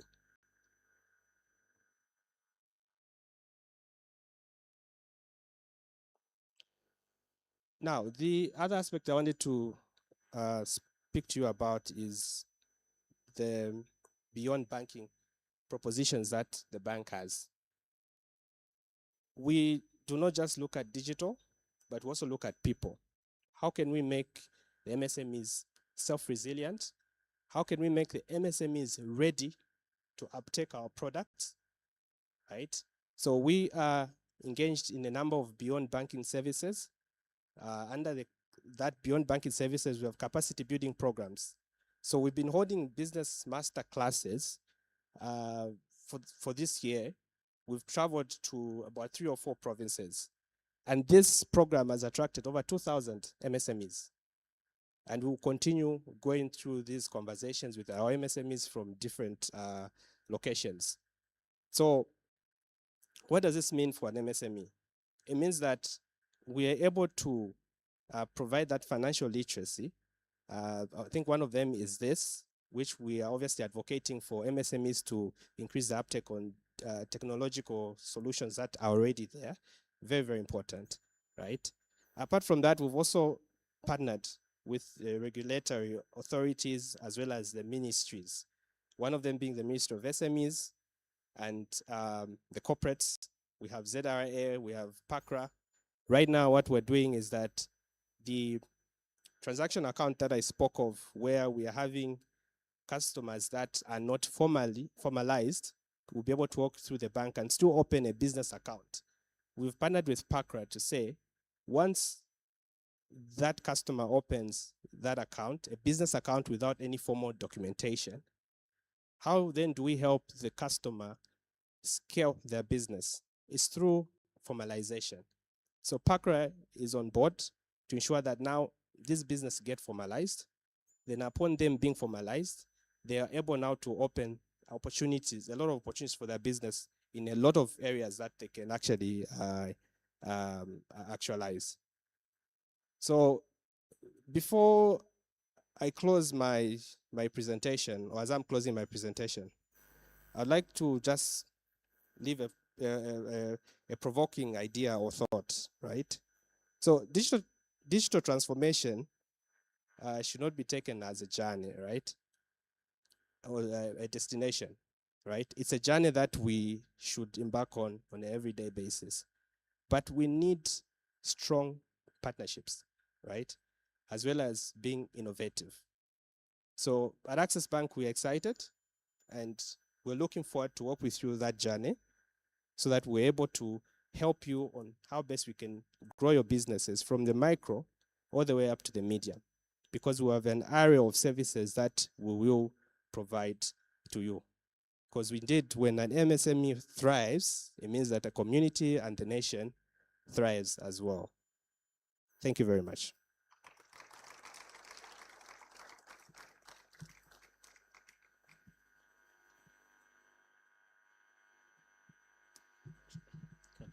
Thank you very much, Mr. Kalebe.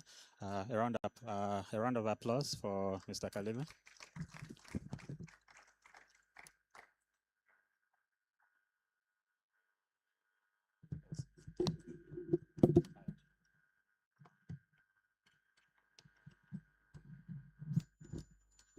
So we heard from Access Bank. They gave us a background on the products they have, access to finance with their cash flow based lending products and a few other solutions.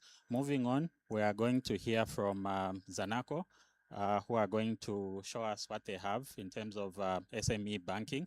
And to give us this presentation, we have Ms. Natasha Bobo from Zanaco, who's the relationship manager.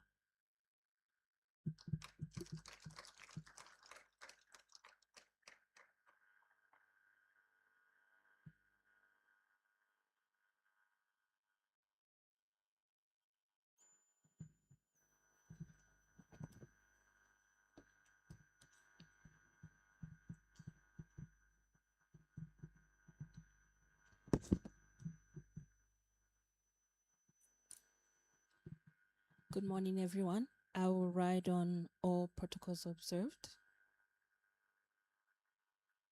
Thank you very much for this opportunity to be able to discuss our offering to SMEs. I am a relationship manager in our SME banking unit.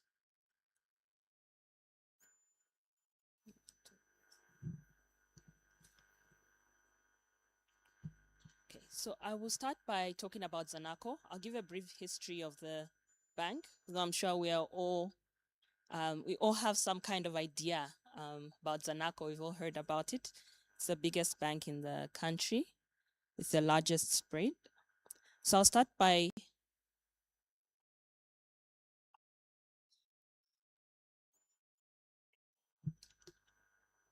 apologies.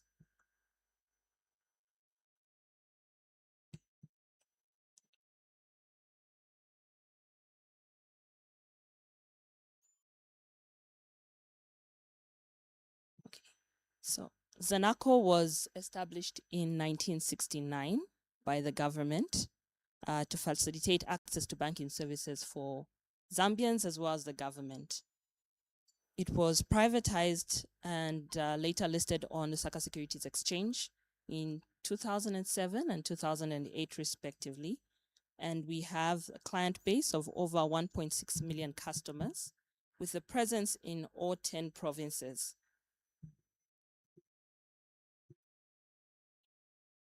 Our board chair is Professor Oliver Sasa.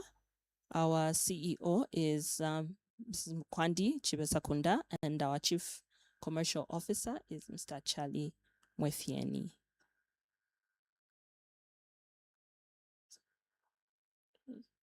So I'll just briefly read over this, our brand promise. For over 5 decades, Zanaco has been more than just a financial institution. It's been a vital partner in Zambia's journey towards economic transformation and inclusion. Today, Zanaco stands as a competition of trade, sustainability, and economic development, with a firm commitment to empowering Zambians across the board while fostering climate action and sustainable practices. Our customer value proposition. So Zanaco's customers range in terms of size as well as what it is that they specialize in. It's made up of businesses in agriculture, in various parts of the agriculture value chain, as well as those that are not in agriculture. So some of these include clients that are into contracting, those contractors, suppliers, wholesale and retail traders, schools and private universities, as well as hotels and lodges. So some of our offerings include business accounts. So our accounts are segmented based on turnover. We have the Business Advantage account that is offered to clients with a maximum annual turnover of about 2 million kwacha. We have our Premium Business account.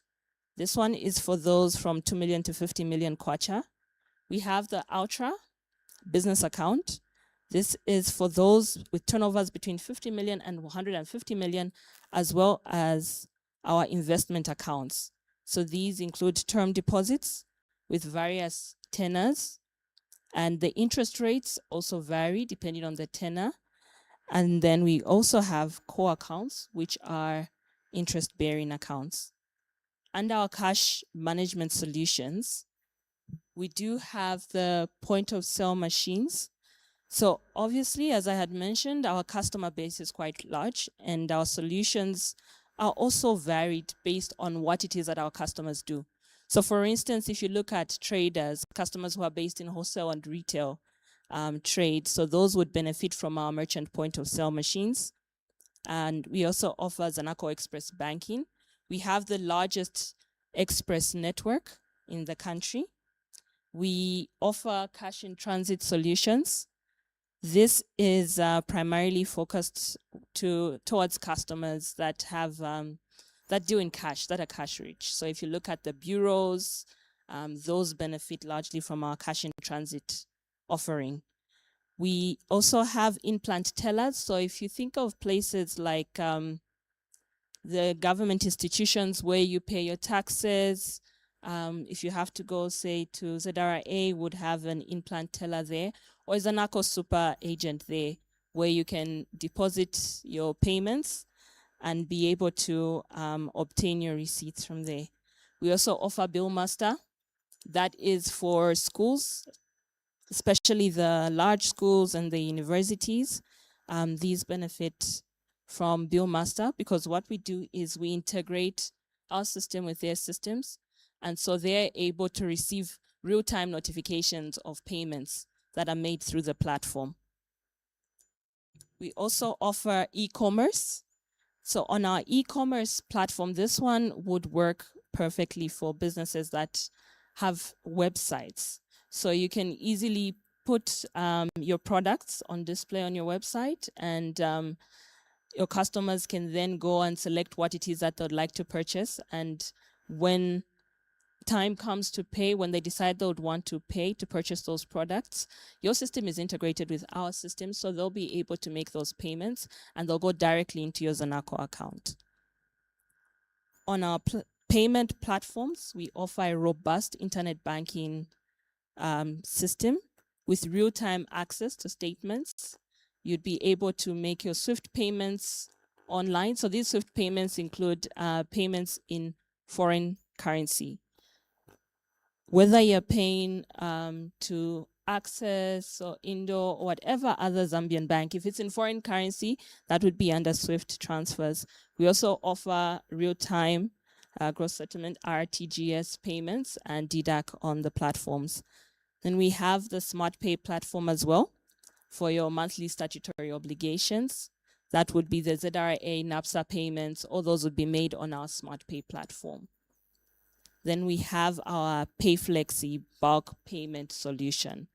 This solution was created for the large payments that businesses have to make. So for instance, if you're paying salaries, you have hundreds of employees and you'd like to pay salaries. Rather than making transfers one at a time, you can simply upload your file on PayFlexi and you automatically make all those payments for all those salaries.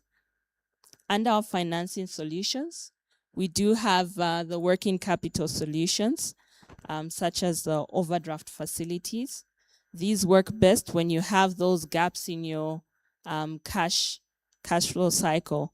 So for instance, if there's some payments that have delayed and you need to make payments to cover your statutory obligations, your salaries, those usual monthly payments, you can access an overdraft facility and you'll be able to make those payments. And then as the other payments you're expecting come through, you normalize the account. We have short-term loans as well. So these would fall under the 12-month tenor loans.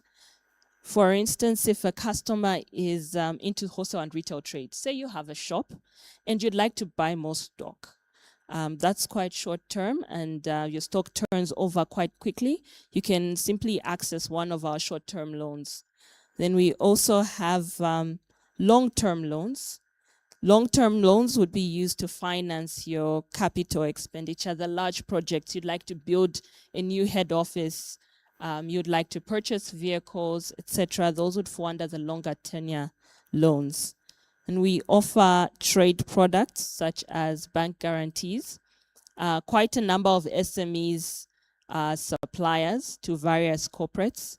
So one of the requirements in a lot of these instances could be, say, a bank guarantee, a performance guarantee, order financing that you might need. All those you can come to the bank for and we'll be able to have a discussion with you, better understand what your needs are and be able to recommend the right products for you. So under our trade finance, we do have the bank guarantees, the letter of credits, standby letter of credits, the short-term invoice discounting facilities and order financing facilities. However, we also do offer what I could say is, say, a limit on your order financing facility. So if you are a supplier, and for instance, you supply Infratel, and you supply them quite often over a large period of time, say a year, you can actually apply for a limit. And with that limit, once your order is presented to the bank, you can easily access the financing within 24 hours to access the funds that you need to supply them on time. Because we know these products are quite time sensitive. We wouldn't want you to get blacklisted for delaying to supply goods. So we're here to help you grow and to support you as you grow your businesses. We have solar financing solutions. Under our solar financing solutions, these speak into purchase of, say, solar panels, solar batteries, you want to go solar, or even if you're looking at being green, if your business is into garbage collection or some other environmentally friendly line of business, would be able to provide financing under our green financing initiative at preferential rates. Then we have our vehicle and asset financing. This one provides financing for the purchase of equipment, vehicles, and we also offer sale and lease back. In situations where you've already purchased the vehicle and you need the cash, we can actually have a sale and lease back facility where we avail the cash to you. Then one of our exciting propositions that we also have under Zanaco is our Z Women's Banking proposition. Under Z Women's Banking, we provide tailored products towards our female-owned and female-led businesses. So some research has been done that has shown that generally a lot of women-led and women-owned businesses struggle to access financing. There are instances where in a lot of situations, if a couple owns a property you'd find maybe it's registered in the man's name, etc. So the lady might not be able to access financing. So what we have is this Z Women's Banking proposition, where we offer collateral-free facilities up to a certain limit, up to about 200,000 kwacha. And we also have fine pricing on these facilities. At the moment, loans go up to about 32% upwards. But under Women's Banking proposition, we offer these facilities to women-led and women-owned businesses at 20% per annum. Then we also have life insurance, motor insurance, and other information that we provide to these ladies through our meetings, our events, and we also provide guidance to SMEs with regards to what it is that they need to help grow their business further and to be able to succeed in what it is that they do. So one of the things that we also do as SME banking at Zanaco is we do have our annual SME day that's usually held in June. So we have a day where we have all the different institutions that help support SMEs, as well as the government institutions through which you pay your taxes, etc., that are present there and that help provide information to various SMEs on what it is that you need to further grow your businesses. That's my presentation for today. Thank you very much for your attention. Have a lovely day.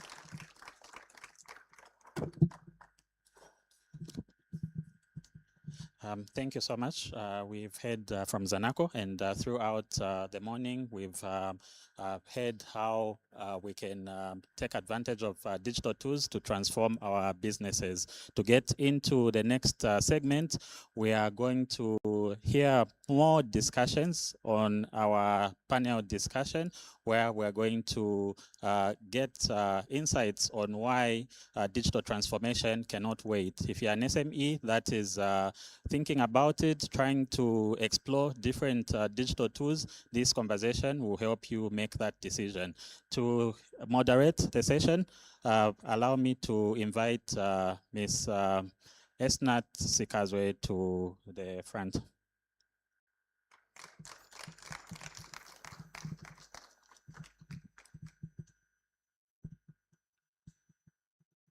Thank you. Good afternoon, ladies and gentlemen. Good afternoon, ladies and gentlemen. Thank you. That's more like it. I would be happy if people could kindly pay attention.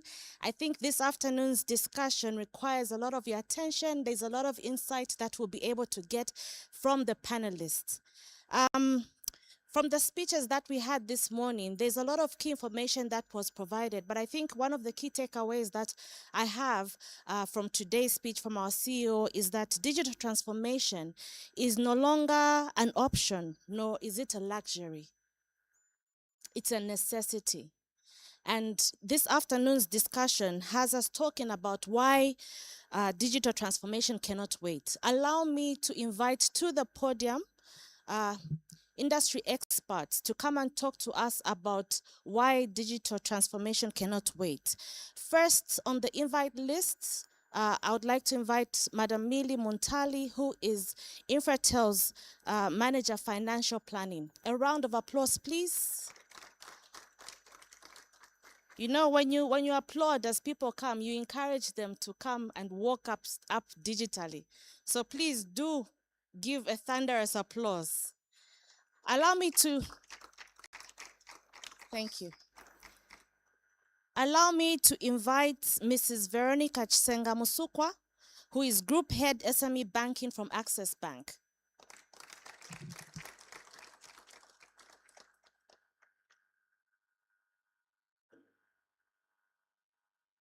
Some applause, louder. Thank you. Last but certainly not the least, I invite Madam Mwea Mwamba, the SME Business Manager from Zamtel.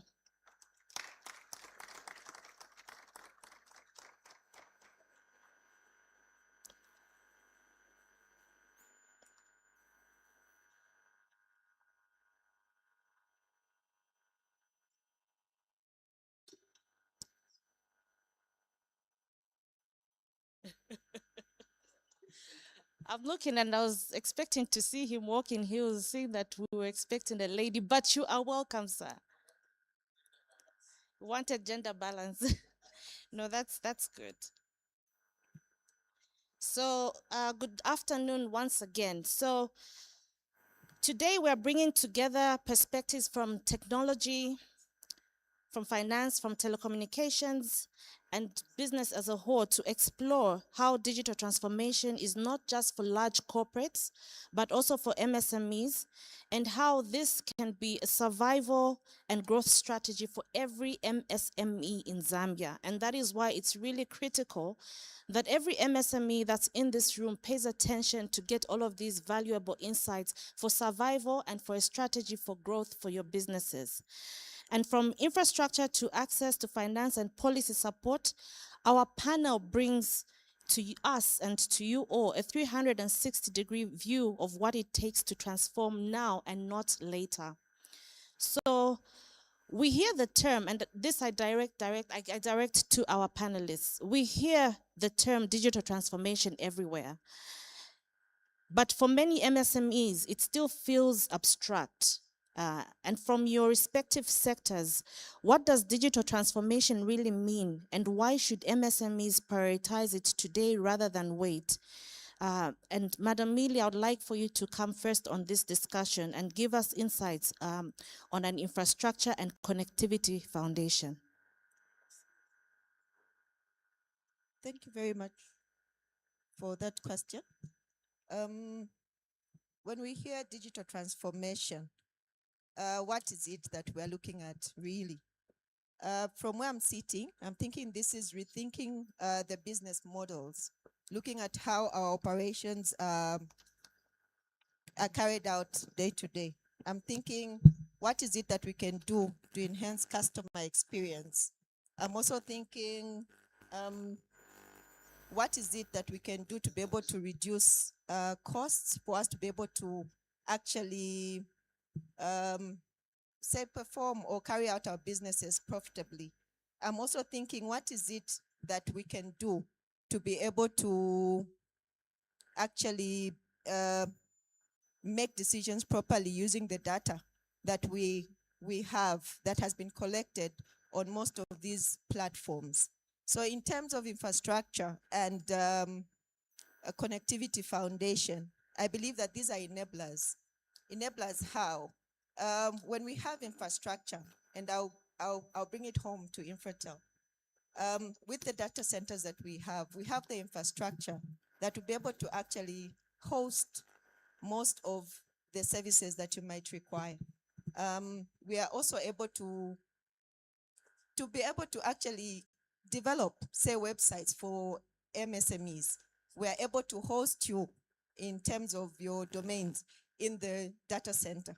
So, and also be able to sort of store your data for you virtually on the cloud. So you don't need to go out and be able to find money for your savers.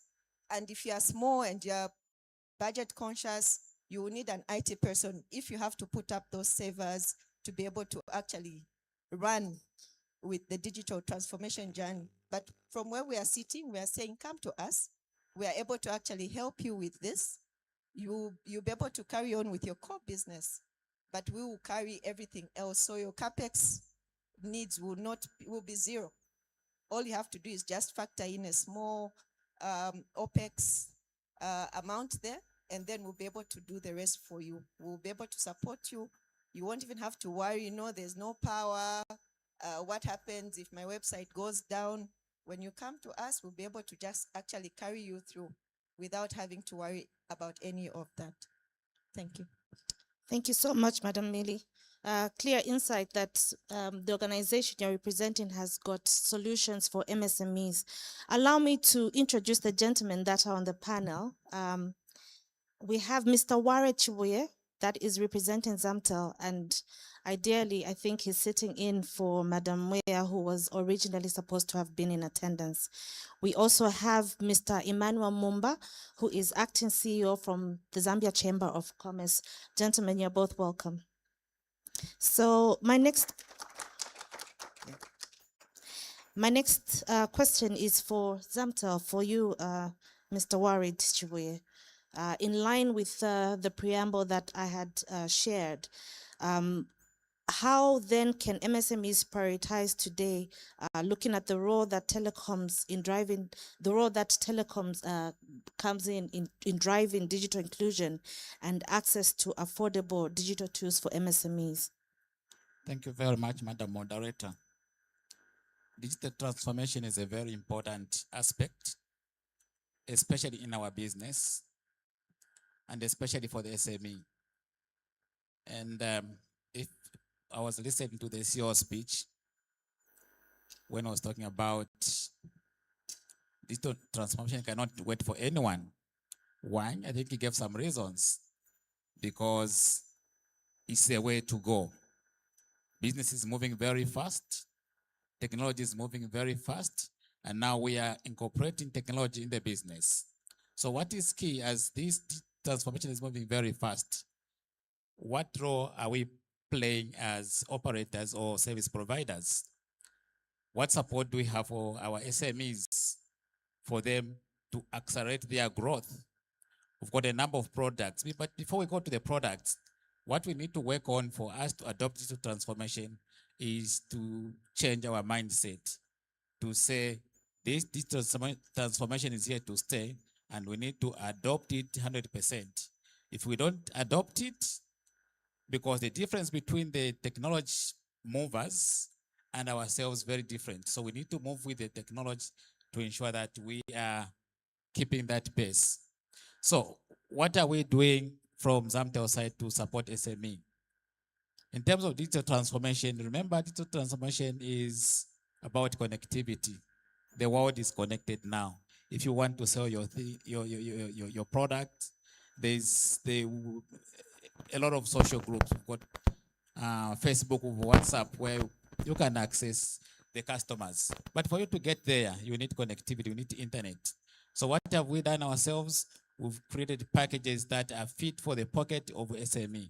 We understand that SME, these are not big guys who've got the financial muscle to manage their connectivity. So we've created a package that is fit for our SME. So SME, well, welcome. You can go behind the desk there. The ladies and gentlemen will explain the package that you can have. Sometimes it's just a matter of knowledge. You may not know which package should I go into. Then you end up onto something that's going to dip into your pocket and to your resources. So from the service provider point of view, we are taking that into consideration, Madam Moderator, to ensure that we move together in terms of digital transformation. We provide the enablers that will enable our SME also be part of the digital transformation, which has come here to stay, and we need to adopt it and move with it. Thank you. There you have it, MSMEs. Zamtel is right here to help in the connectivity and to ensure that businesses are thriving through connectivity and internet solutions. Mr. Emmanuel, from your perspective, what does digital transformation really mean? And why should MSMEs prioritize it today rather than wait? And this is pretty much on a business competitiveness and policy urgency perspective. Thank you so much. I would like to begin by just providing a brief background of who the Chamber of Commerce is. So Zaki is the premier private sector organization in Zambia, with membership drawn across all sectors of the economy, and also we draw membership from you, our MSMEs, through our districts and provincial chambers of commerce. So just to dissect a bit, I think I would like to first look at the wording digital transformation. I believe we all have phones. We all, if we are running businesses one way or the other, maybe we have opened our WhatsApp groups for business, or we are advertising through Facebook, and we're also maybe selling or importing products through eBay, Amazon, and many other platforms that have been put forward. Colleagues, that is digital. When you speak to issues of now the catch is, are you really using those platforms to enhance your businesses? Are you using those platforms to create value? Are you growing through those platforms? That is the transformation that we are talking about. So in simple terms, from the chamber's perspective and business side, is that digital transformation goes beyond you using the available digital options, but you translating those digital options into real value, efficiency, and productivity in your business model. And it's very important. Remember, now we're talking of issues of regional integration. We're speaking of expanding our market share, our market value. But for you to really access those opportunities, you have to be innovative. You have to be transformative. So this is the time, and there's no better opportunity for you as a business, as an entrepreneur, to really invest and find avenues of how you're going to integrate digital means into your business model. And for competitiveness, the AFCTA coming in place, you will never survive if you're not digitizing, if you're not producing efficiently. So it is a matter of agency from the business side of it, and also from your individual as well as a business in terms of growth within even the borders of Zambia, for you to really to have that impact and drive the innovation that you want to really drive. So it is a matter of agency, and it is something that we from the chamber are putting efforts to really encourage our MSMEs to be more innovative and more transparent in terms of production efficiently and issues around that. Thank you. I think for now I'll end there. Thank you much. Thank you very much, Mr. Momba. I see a lot of support that is extended to the MSMEs from the Zaki perspective. And it's my hope that the MSMEs around the room will make use of the connection into the Zaki to be able to enhance their connection within the group to enhance their businesses. Mrs. Musukwa, still on the same conversation in digital transformation and how we should prioritize it today. How do you believe MSMEs can prioritize digital transformation on access to finance and the cost of digital delay? So for MSMEs, digital transformation has become a critical aspect of their business. The longer someone delays, the longer they are denying themselves the opportunities that are out there. As we've heard from the minister, even from the CEO of Infratel, digital transformation really is the main driver that will help businesses to scale up.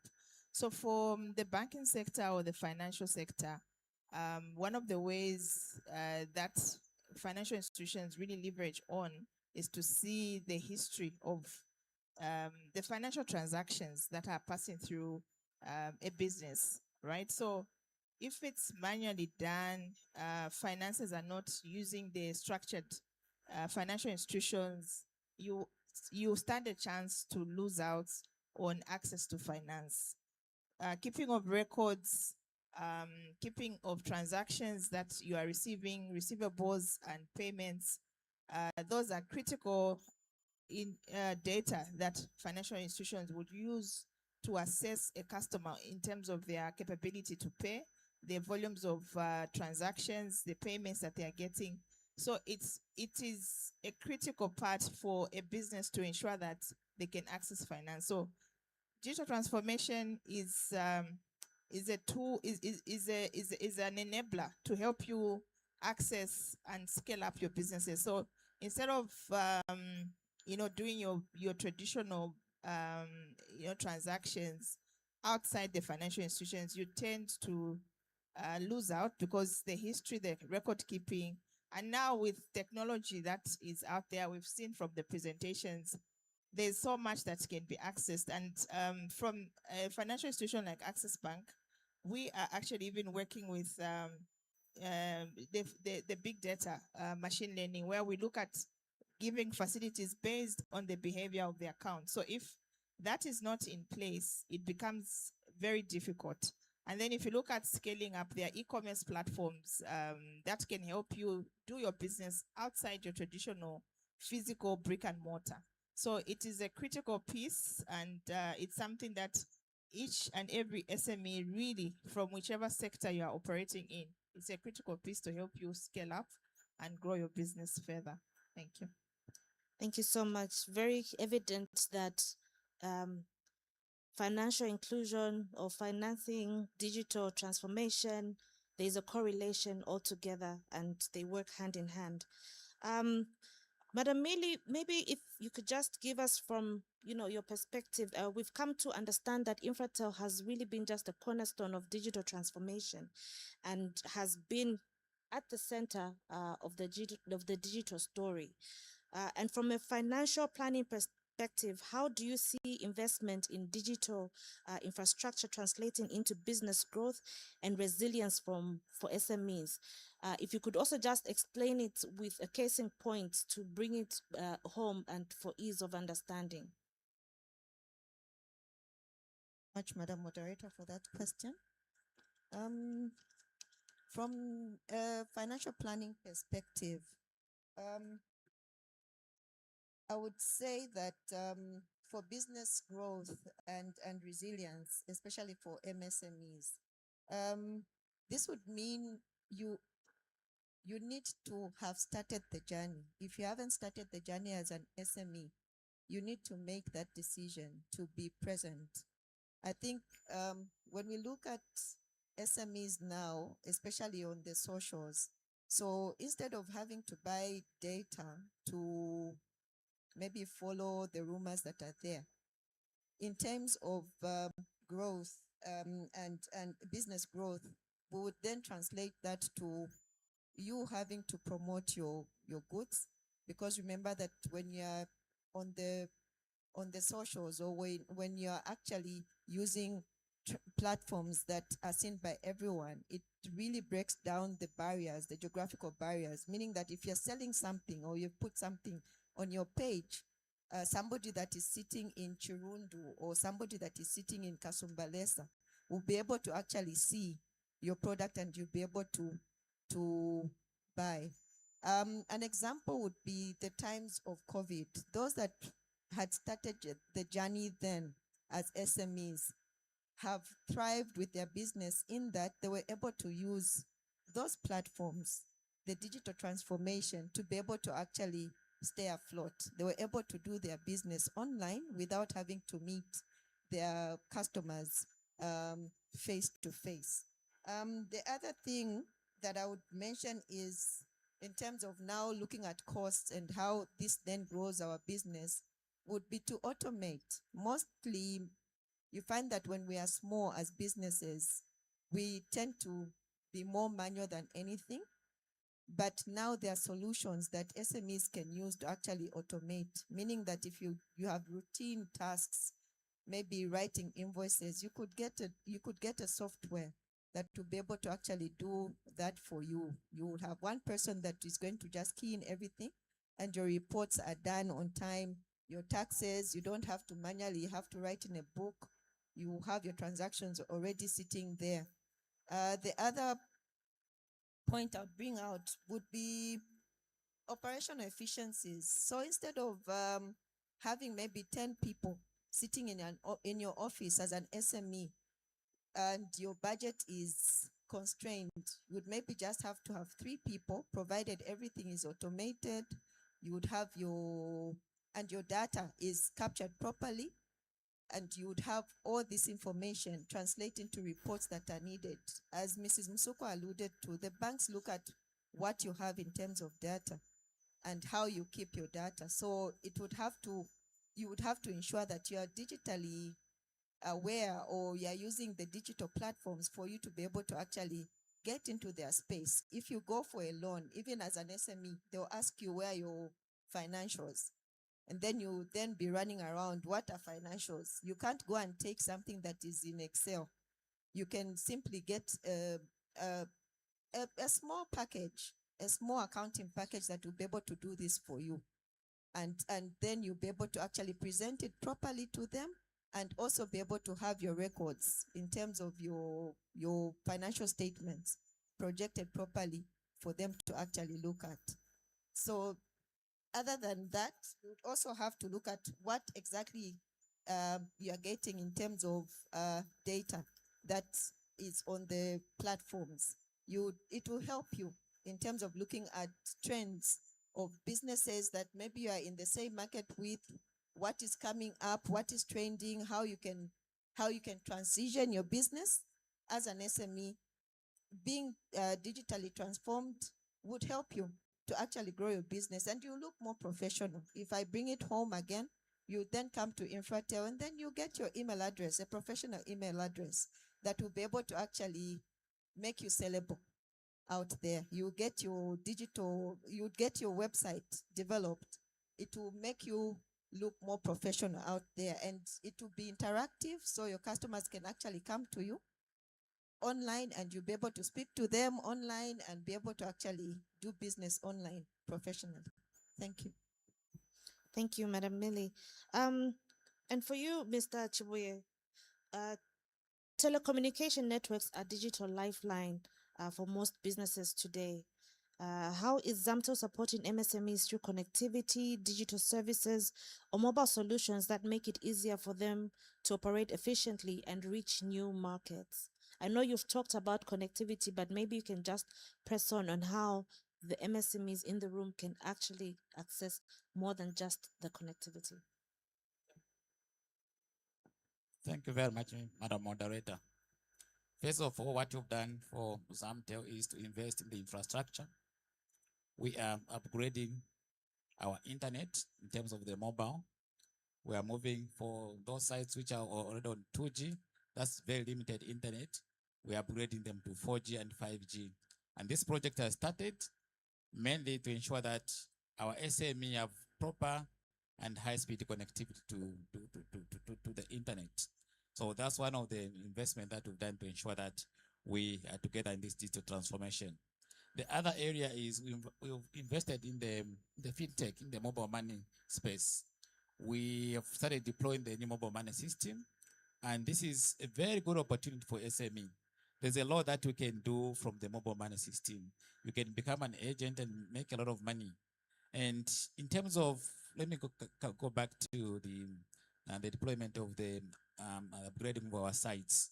We're not looking at only Lusaka or in these big urban areas. We are going even in rural areas where we've got coverage. Remember, we are the biggest network. We are almost everywhere. So we want to cater not only, let's say, in Lusaka or Copper Belt or anywhere else.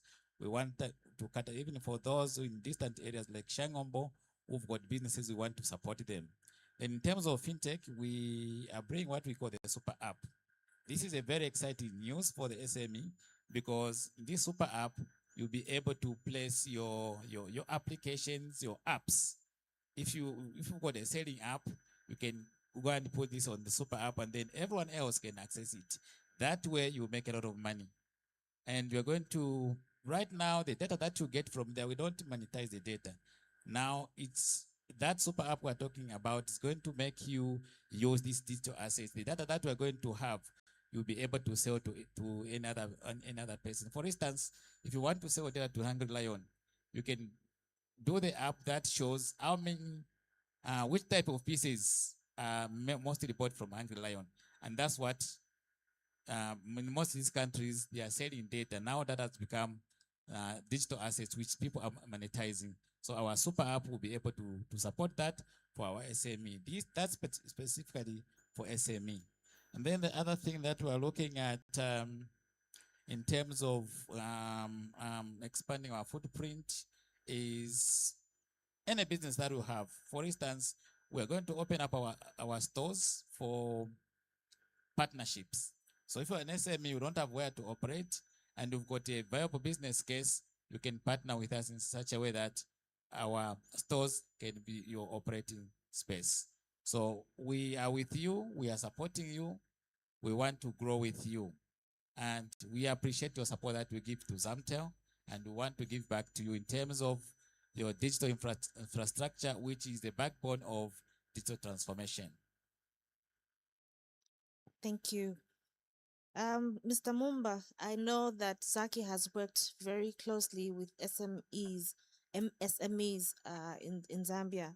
But from the chamber's standpoint, what challenges are MSMEs currently facing in adopting digital solutions, and how can the business community and government help accelerate this shift?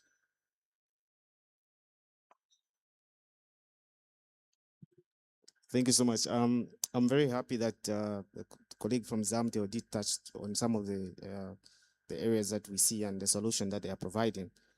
From the chamber's perspective, I think the challenge within the Zambia digital space and MSME space is that it is a structural challenge. Basically, you find that we have a good number of our MSMEs in the informal space, so that automatically cuts them from accessing even affordable financing to reinvest in their businesses and procure or acquire equipment, could be softwares that could help them to run their businesses efficiently. So that is number one, the cost aspect of it and the informality side of the business environment. And you also touched on the infrastructure side, which is very commendable. We do have quite a good number of our MSMEs beyond Lusaka and Copperbelt that need access to reliable internet services to conduct their businesses, purchase equipment, and also sell goods and services to potential customers. So it's quite commendable that Zamteo is putting in initiative to spread the network coverage so that reliable internet services are available to the disadvantaged MSMEs beyond the borders of Lusaka and the Copperbelt, which is something that we also commend. The other aspect is on the knowledge side of things. I remember some time back we conducted a digital awareness survey and awareness campaign with the Bank of Zambia, and you would find that you find if you interview about 10 people, 5 or 6 who really don't have won't have information on digital financial services. They wouldn't even have information that there is a merchant account, and those are businesses that are running. They don't have information about opening a merchant account and many other digital financial services that are available. That is a challenge as well. So information gap is very important for us to really move forward in the digital space. But what can we do? I think there is a lot that we can do in terms of from the business side. There's already models that large sector players are using, and we can tap into that those expertise to channel some of the technicalities and start equipping our small players to really understand and capacitate them on issues of digital financial services and how well they can upscale their businesses using the models that are already available. And also from government side, I think there is issues of incentivizing our MSMEs. Like Zamteo put it, infrastructure development is very important. We need reliable internet services, and also we need access to affordable financing for us to really invest in our businesses and do our businesses efficiently. Everyone here wants to make sure that we make money, and we need to make money, and we need to expand our market access. But how can we expand our market access if we don't have reliable internet solution? How can we produce efficiently if we don't have reliable software solution and we don't have access to affordable financing for us to really reinvest in our business model? So I think it's an encouragement and urge to government, even financial sector players seated here. I think it's a call to really look at our interest rates so that we make them affordable. I know there are quite a number of interventions that we have put forward, but our SME is really aware. And now, what is the cost attached to that? I think the cost remains elevated, and it's a conversation that we should be having to really provide that financing vehicles that will enable our MSMEs. A lot of vehicles are available, but are they really, really affordable to our SMEs? And do we domesticate some of the interventions to the Zambian context? Different MSMEs have different needs across economies. And what we have discovered from the chamber is that some of the interventions could be borrowed, let's say, from South Africa and being implemented here, but the Zambian context is totally different. So even when we're developing packages and vehicles, especially around financing, we should really be domesticating them to the Zambian MSME and understand the challenges that they're facing. You cannot request so much from an SME operating in Zambia with capital or resource availability less than 100,000. So we really need to dissect that and understand our concept and develop innovative solutions that will propel MSMEs. They are, remember, they are the foundation. We keep on talking about the foundation, but our intervention is really speaking to the foundation of our economy. So we need to address those aspects. Thank you so much. I think it's very important that we formalize our businesses and we bridge the information gap that exists within the MSME space. And also key, I think you've talked about financing, which is very important. And it takes me to the next point, which I direct to Mrs. Musukwa. Digital transformation often needs capital and confidence. How is Access Bank supporting MSMEs in financing their digital journeys? And what trends are you seeing in the adoption of digital banking or fintech solutions among small businesses?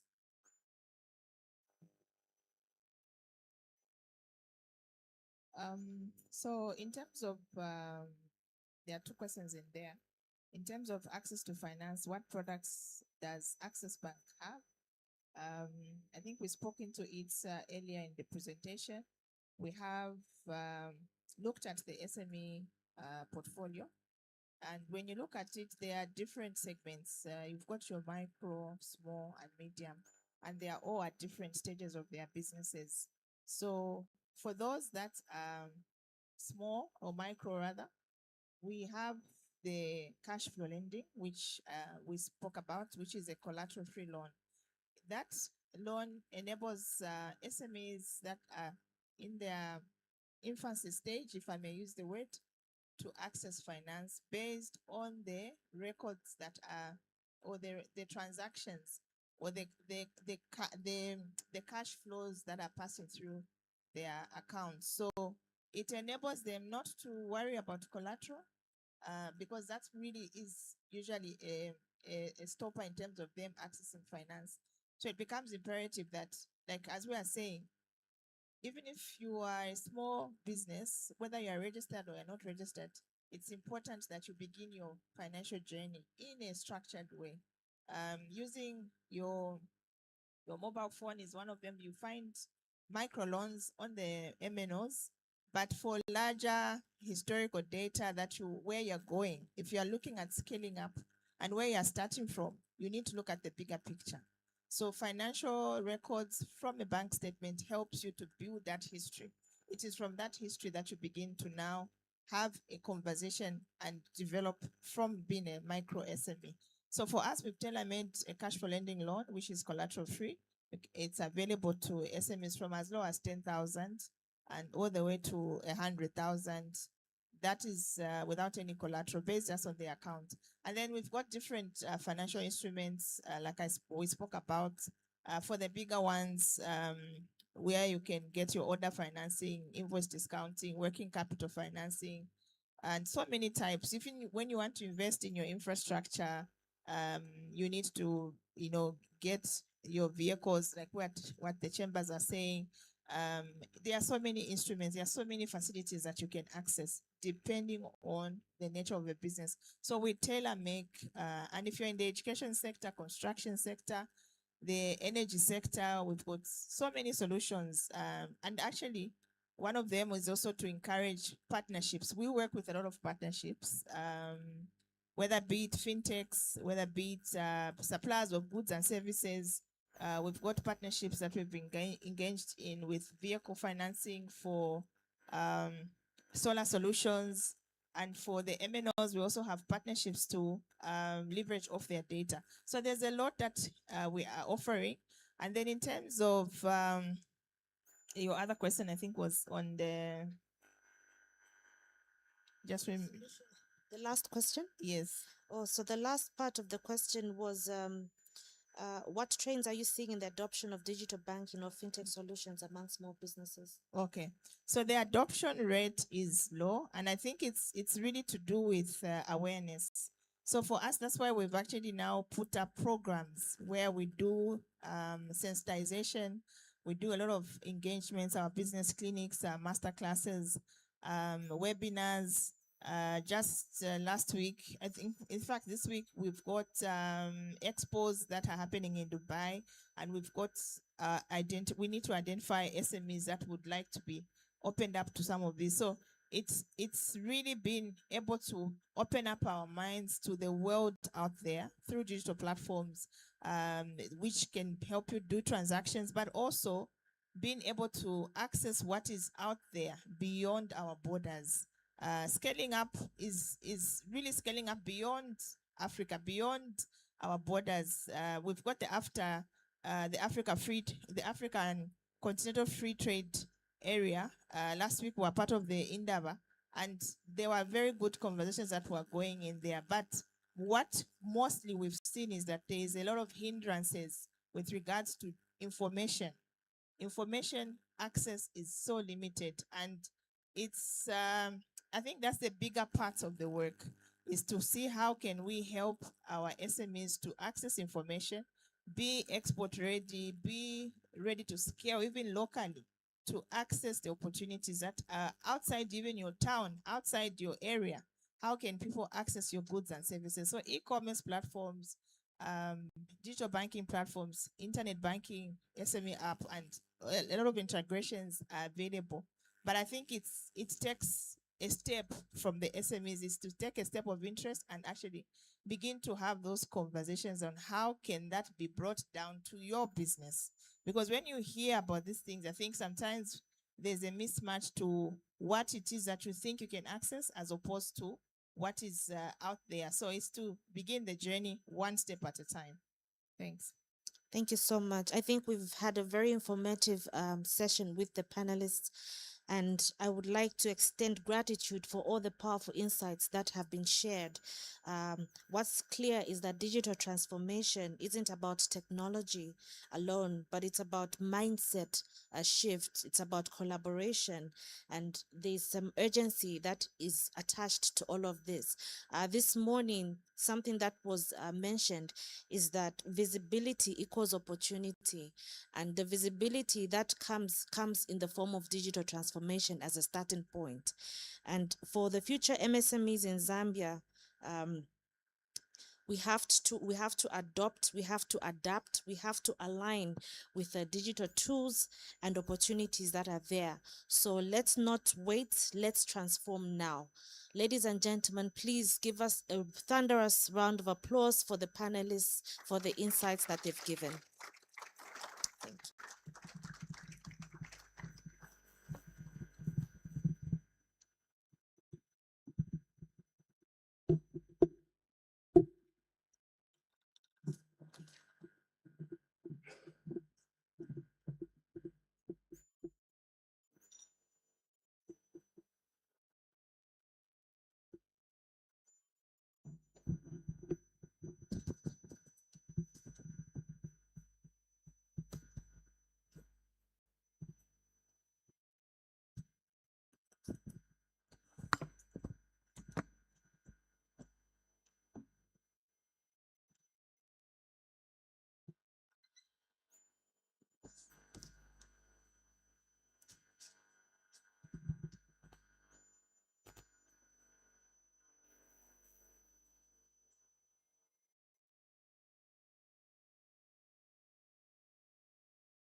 Thank you very much.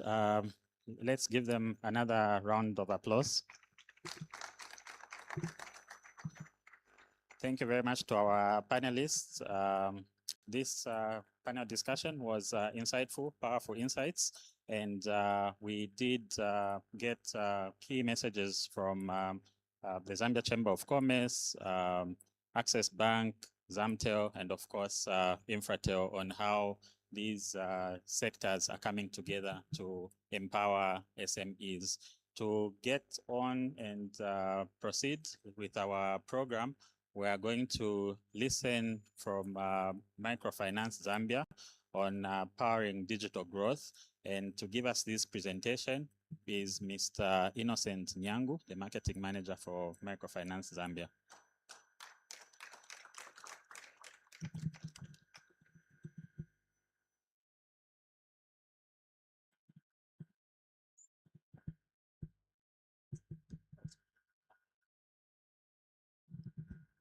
All right, good afternoon, everybody.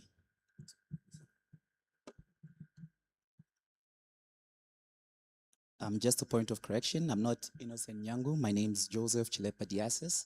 I'm in charge of innovation and fintech at Microfinance Zambia, and I'll just walk you through a quick presentation so that at least we can get up and running with the program. So this particular presentation is titled Financing the Next Wave of Zambian SMEs. Our key goal is just to solely focus on what we can do as Microfinance Zambia to help you boost your business from one particular segment on to the next one.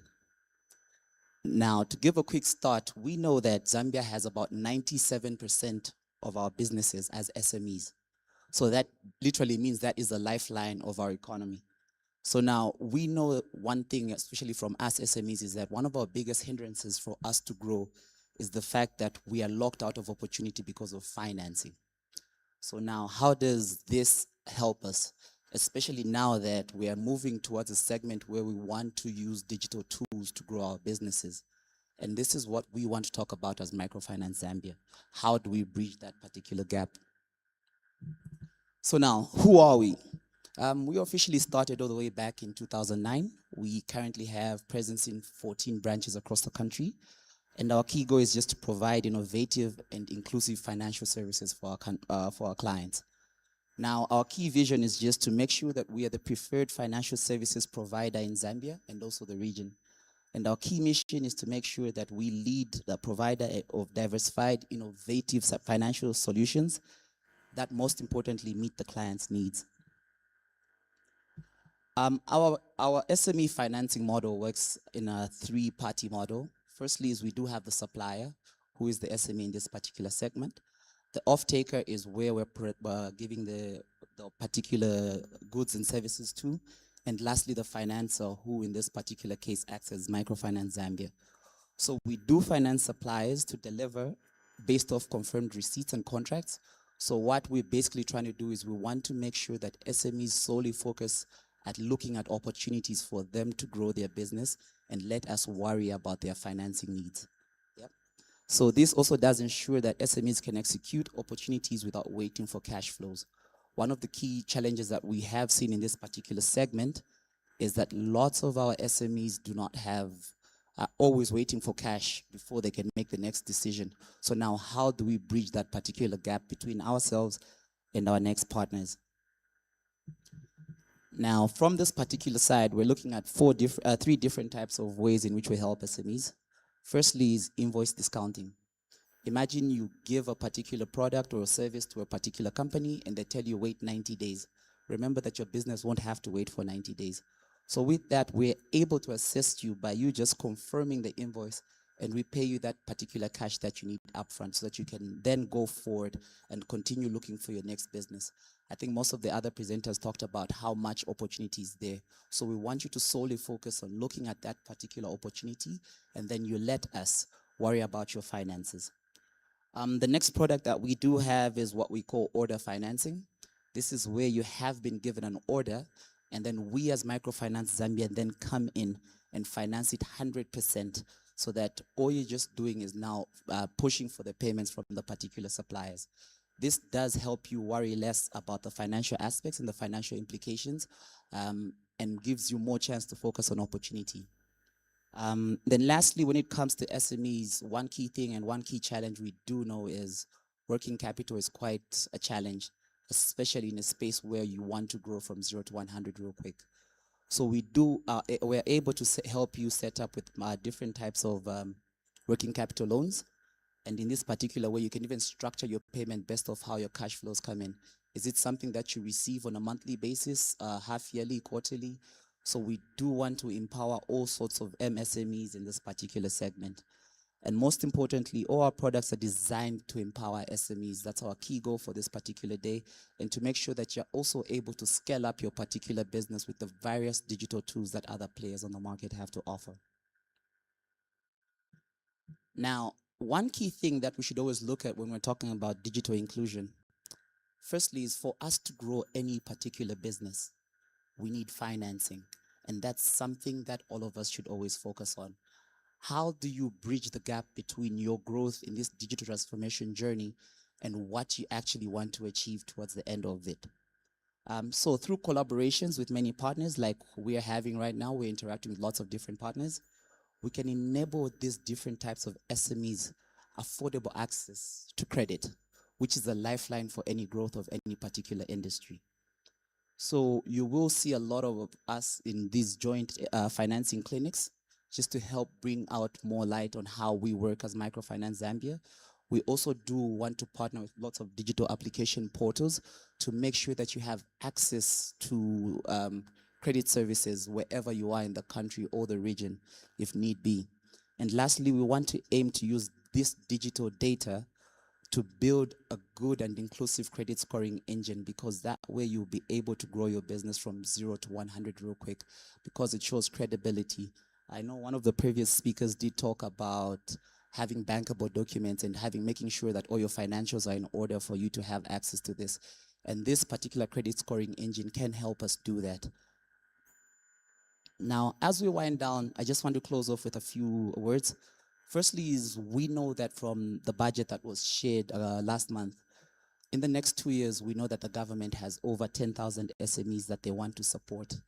How do we bridge that particular gap? How do we move you from an SME to an MSME into a large entity? And that's what we want to focus on. Also, how do we drive businesses that are youth-led and women-led? I was laughing earlier on when I saw Bine. It's a word that resonates with most of us here, especially that we're from Lusaka. You always know that, okay, Bine is definitely business. How do you empower such entities to grow from concept into an idea and into a market dominant force? We've seen that happen a lot with these other platforms, but how can we empower even us ourselves as Microfinance Zambia to do that? Our goal in this particular segment is to make sure that we finance growth that creates jobs. We know unemployment is something that's quite huge. We want to finance SMEs that build resilience, and most importantly, we want to scale innovation, as we are particularly doing this element. And in conclusion, financing is just the oxygen of innovation. I will always say this: if you want to move from 0 to 100, you always need to make sure that you have your financials in order and you have finances for you to grow. So together with partners in this particular setup, we want to make sure that every Zambian SME not only connects, but truly grows. And lastly, financing growth and empowering a digital Zambia is what we also stand for as Microfinance Zambia. Thank you very much.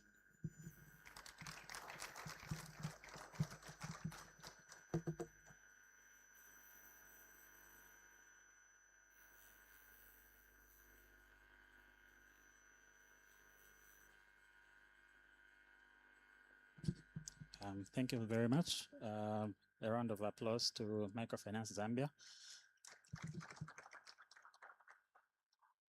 We are now moving on to the next presenter from ZISC General Insurance, Mr. Kuda Ngoma, who's the head of marketing.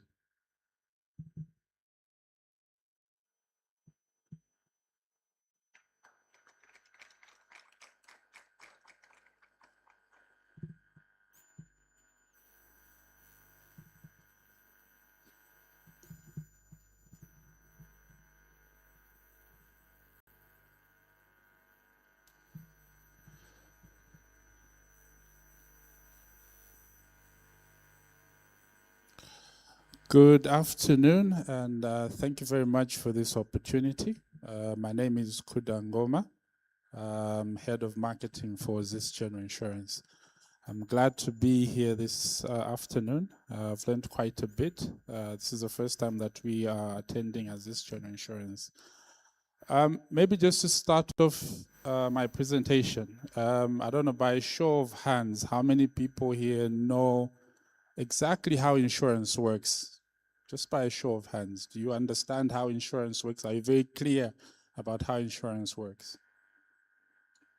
Okay, not too many. Okay, so before I start my presentation, just briefly, just wanted to highlight or just talk about how insurance works, because there's a lot of misconceptions, there's a lot of myths And also there's a lot of people who think we are scammers and we are just here to get people's money. So as insurance is for everyone, first of all, whether you're an SME, whether you're an individual, whether you're a big corporate company, okay?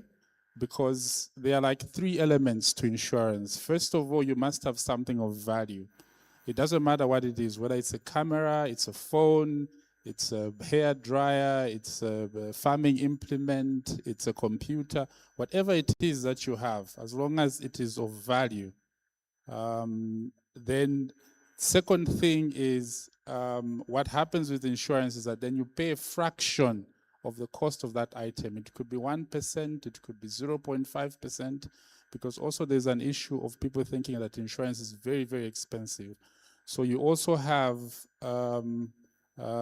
people who think, okay, when I'm insuring a house, probably it is very expensive because my house is probably worth like 1 million. But when you do the calculations, you find like for a house which is worth 1 million, you're only paying something like 1,000 kwacha per year to insure that house. And should anything happen to that house in that period, you'll be able to get compensation. So the last part is compensation. So once you've got something of value that you have, whatever it is, you pay a fraction of the cost, and then you get compensated. But in the middle of all that, there's a contract. Okay, so insurance is a very specific contract, and that's where you find people say, oh, but I didn't understand, or I didn't know, or they're refusing to compensate me, because insurance is very, very specific. So if you insure a laptop against theft, for instance, and it drops on the ground and it gets damaged, you will not get compensated because you insured it for theft and not for damage. If you insure it for damage, if it falls to the ground, if it's stolen and doesn't fall to the ground, it will not be compensated. So these are the discussions that we normally have with people because they'll feel that they've been treated wrongly. So I just wanted to speak about that briefly, but we can have a bigger discussions, I think, at the back there later in the day. So quickly, this general insurance has been around since 1968. We have presence in all the provinces. Basically, we're present in all the provincial capitals, as well as other towns around the country. So basically, wherever you are, you'll be able to find somebody who'll be able to help you in terms of insurance. We are the second largest insurance company. There are 23 general insurance companies. There's life insurance. We are in the general insurance side. So there are 23 general insurance companies, and we are currently the second largest insurance in that space. In terms of our products, we basically have 4 products on the general insurance side. Those are the main products. That's business insurance, and this is something that speaks to all of you. And this caters for anyone doing business, whether you're a small enterprise or a big conglomerate. You are able to get some product out of this. And I'll go into a bit of detail in this. But then also we've got agriculture insurance for those who are doing agriculture. And here we cover the livestock, we cover the equipment, we cover the crops that are in the agriculture sector. Then we also have house insurance, basically ensuring that you can cover your home, your household furniture, and any other assets that you have. And of course, motor vehicle insurance. On the business side of insurance, we have a segment in there for travel insurance. As you travel outside the country, you make sure that you yourself are covered, as well as your luggage is covered. And should you have any medical problems while you're outside the country, you can get some travel medical insurance as you do your business. Of course, under the business segment, which will be my focus, we have quite a number. And I think the principle is whatever asset you have that you use in your business, whether it's your computer, whether it's a building, whether it's vehicles, whether it's a tractor, whatever it is, it can be covered. Okay, as long as it's got a value and you value it and it's important for you, it can be covered. And should anything happen to it, whether it's stolen, whether it catches fire, whether it's water damage, you've seen how houses were submerged 2-3 years ago due to the floods, All those kind of things can be covered. Since this is talking about digital transformation, one of the products that we are launching very soon, or it's officially launching, is cyber insurance. Now, with cyber insurance, it's applicable to anyone who has this type of information, basically personal information, financial information, customer transaction information, and health information. So for a company like Bine, which is, I'm sure, gathering some financial information or some personal information for those people who are putting the items up for sale, or any other institution which has this type of information, this becomes very, very critical. And when you look at yourself here, you'll be able to see if you have any type of information, this renders you susceptible to cyber attacks, because this is what cyber hackers or cyber people who doing cyber attacks actually target. So cyber insurance basically has three elements to it. So it protects you against financial losses. So if you lose money because of a cyber attack, the insurance actually protects you from that loss, or it compensates you for the loss that you've suffered because you've lost that information. Say your account is hacked, or a bank loses money because their clients' accounts are hacked and there's actual money which has been siphoned out. Also, there are legal liabilities that may arise because you have let information which was not supposed to be in the public domain go into the public domain, and you may get sued or you may get a fine from the regulators. So all those things are captured by cyber insurance. Finally, there are also some cost of recovery that are also covered by the cyber insurance. So if you have to set up like a call center or an alternative operation, or indeed you have to buy equipment, maybe servers because they've been damaged due to the cyber attack, all these are covered by the cyber insurance. So as you do your business, and if you are using technology, and if you are using some of those, if you are holding on to some of that information that I just spoke about, this is something that you need to think about because it's very key. Aside from that, another component of cyber insurance is what we call commercial crime. This, like I said, insurance is very, very specific. Okay, so this one actually covers the loss of money or other tangible assets through theft, burglary, forgery, fraud from employees or third parties. So other policies may not actually cover theft by employees or third parties, but this one covers actually the actual loss of money. So if you've got employees and you want to make sure that you are covered, because some of the cyber crimes are perpetrated by employees who may plant malware or some kind of bug into your system, and then you may lose some money. The last one is electronic computer crime. Again, this one, like I said, insurance is very, very specific. So this one covers direct financial loss resulting from third-party interference with the policy holder's computer system. So if your computer systems are affected and then there's financial loss, then this policy comes in, and it's very, very important. Of course, there's a lot that we need to go through, and there's a lot that is available. Maybe with a short period of time that I've been given, I may not be able to go through. So you can contact us. We are available on Facebook. We are available on WhatsApp. You can copy down that number. We are at the back there. You can come and see us, or you can call our contact center on 1122 from any network, and then we can help you with whatever queries you have on insurance. Basically, if you have something of value, make sure that you have it insured. So come talk to us. We'll be able to give you financial advice on how best you can manage your risks as this general insurance. Thank you very much, and please see us at the back.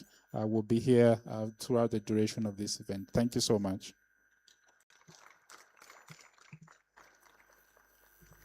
Thank you very much. I've learned so much on insurance. and the products that of interest to me were the cyber insurance. This is interesting for us because at Infratel, we're also running a security operations center, the SOC, where we're providing SOC as a service. With this service, we're providing, among others, monitoring solutions where we can connect and tap into your network and analyze what is happening in your network, from threats or just anything that would lead you to a loss that we are looking at. So even as you look at insurance products, we can come in as your first layer that helps you monitor and protect your networks, your systems, and should any unfortunate events happen, you would still have your insurance, and Zisk General would cover you. Moving on to our next presentation, we have Zisk Life, who are going to give us more information on the different types of insurance and how they come into the insurance conversation. To present, we have Ms. Wongani Chandwe, who's the marketing manager at Zisk Life PLC.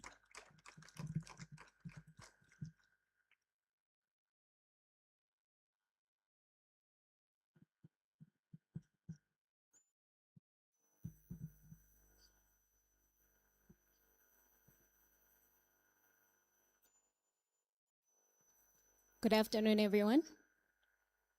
It's a huge task when you're standing in between lunch and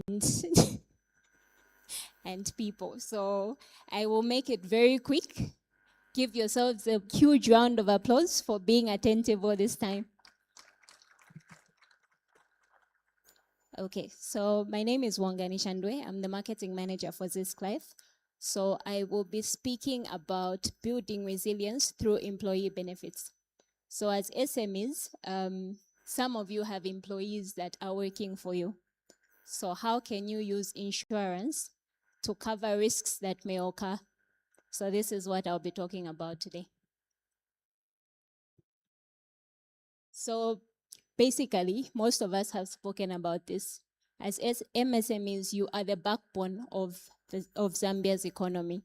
So while you create employment and drive innovation, you are contributing to local development as well.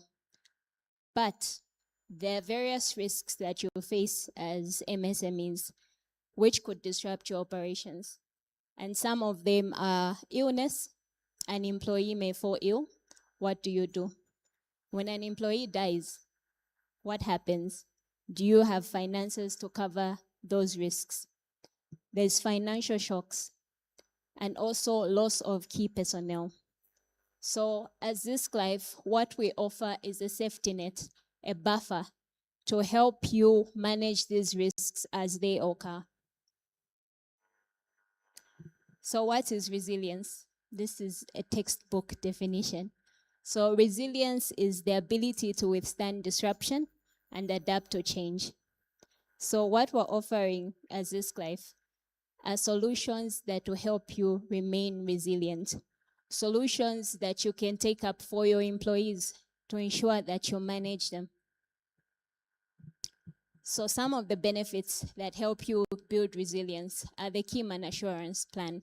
So Keyman is an assurance plan that you take up to cover the key people in your institution. It could be yourself as the owner of the business or other key personnel that you have. So what the Keyman does is it could even act as collateral. You take it up to cover the main person. So if they die, what we do as Zisk Life is we will pay out the claim. We'll pay out, and this money will help the business. So even for funeral costs, if this person dies, then the company won't have to get from their coffers. We will cover the Keyman cost. The Keyman policy also covers recruitment of a new Keyman. So this is something that you can consider as you run your businesses. Funeral plans as well. Now, it's law that if you have employees, you have to ensure that you pay something if they pass on. You have to cover their funeral costs. So how are you managing that? That's where we come in as Zisk Life. We will ensure that when an employee passes on, we cover that cost so that you are not at risk.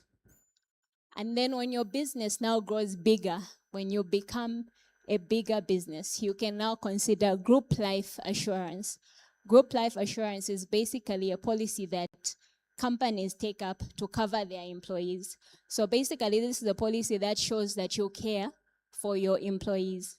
When an employee dies, what group life does is it pays a lump sum to their family. So you will show that you care, you are a responsible employee, and this and this money is not coming from the company, it will come from the insurance company.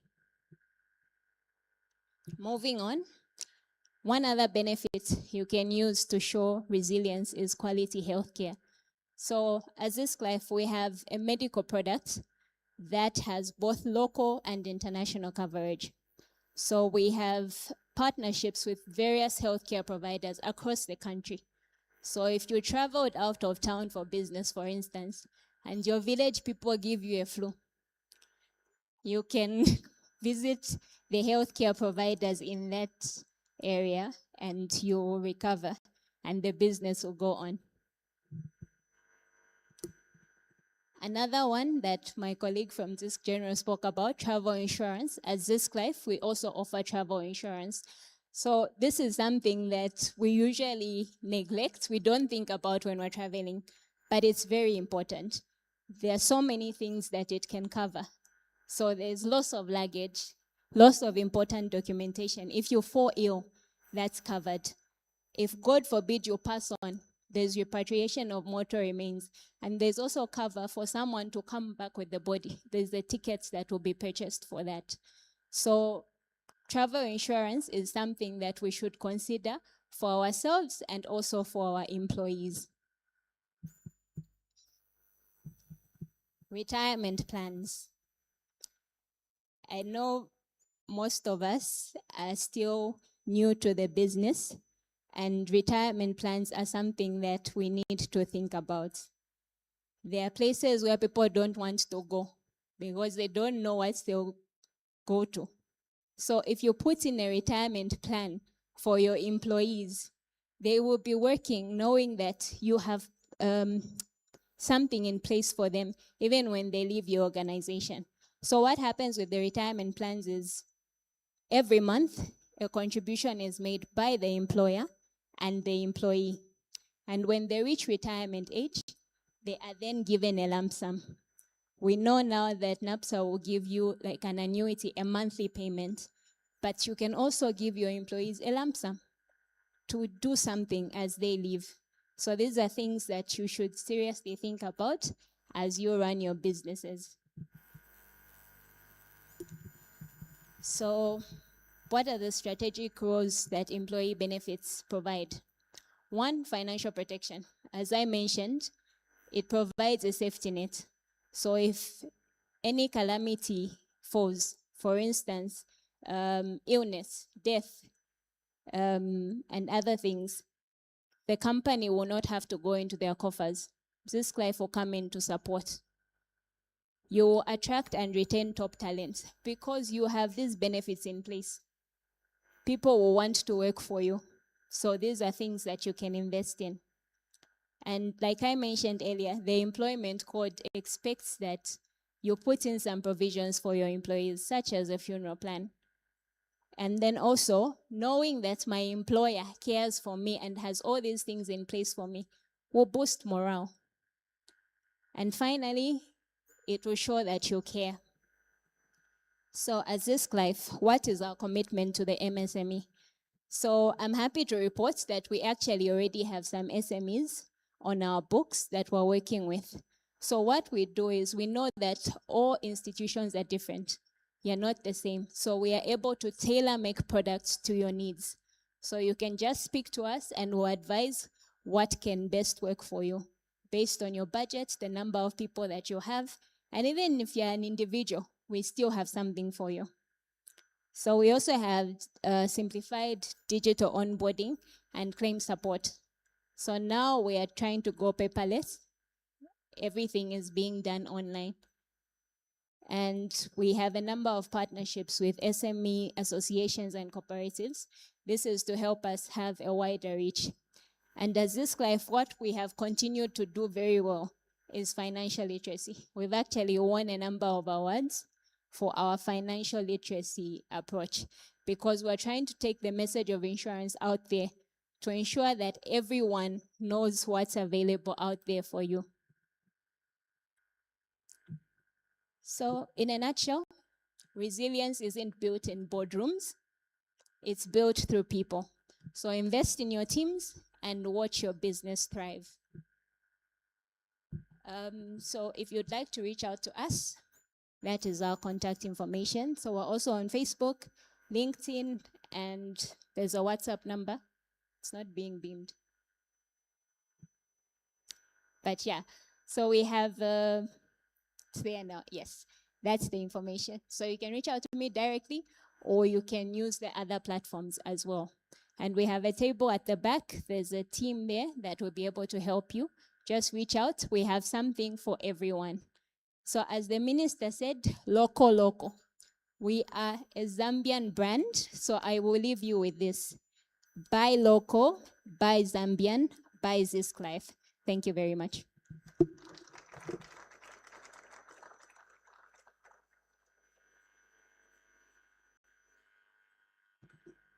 Thank you very much. We'll be coming to a close very soon. But before we go out for lunch, we are going to have another session from Zamtel. And to deliver the session is Ms. Moya Mwamba, who's the SME Business Manager.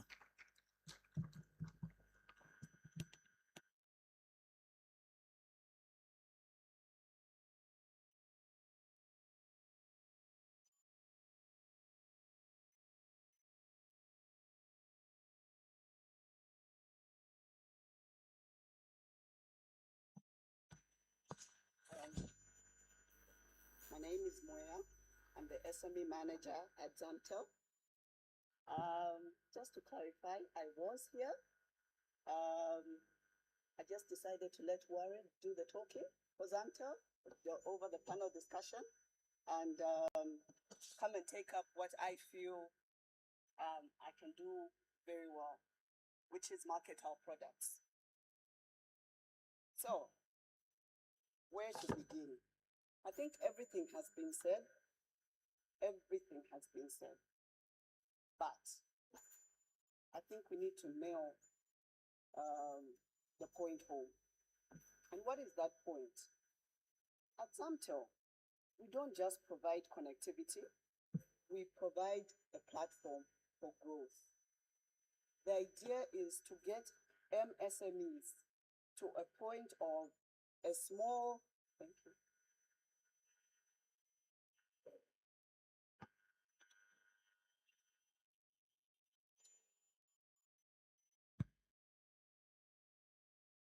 So yes, I was saying, at Zamtel, we don't just provide connectivity, we provide a platform for growth. The idea is to grow your businesses from a micro level to a medium-sized business and eventually help you translate into a corporate. That is the offer we are giving you as Zamtel. The question isn't if SMEs should go digital. It is how soon can you go digital? Because if you don't, you will remain behind. If you try to resist, you are not going to run at the same pace as everybody else. And I think this is apparent.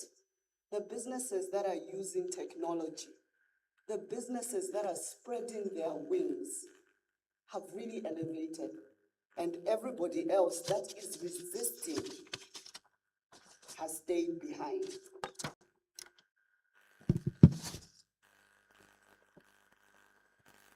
Hello? Hello, hello.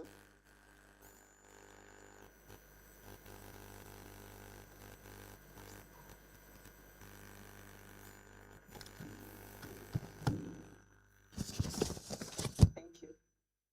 So, what is digital transformation? Remember that Zamtel is all about digitalization. This is who we are. This is what we do to the green core of our hearts. So what is digitalization? It is adoption of technology, right? How do you adopt technology? It's through digital platforms. It's your Facebooks when they're used correctly. It's your Instagram. It's easy things that we actually have at the tips of our fingers. So use them correctly. It's about enhanced market reach.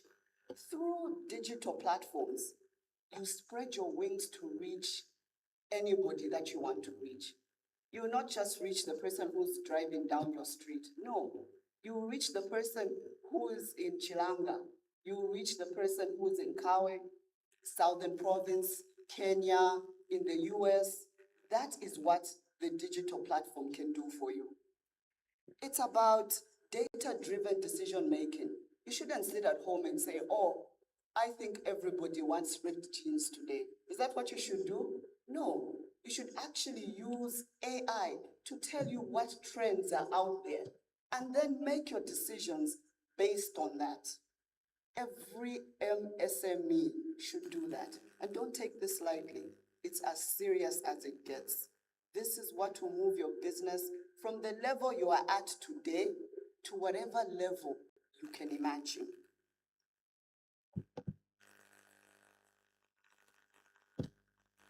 Why digital transformation? Why? One, economic growth.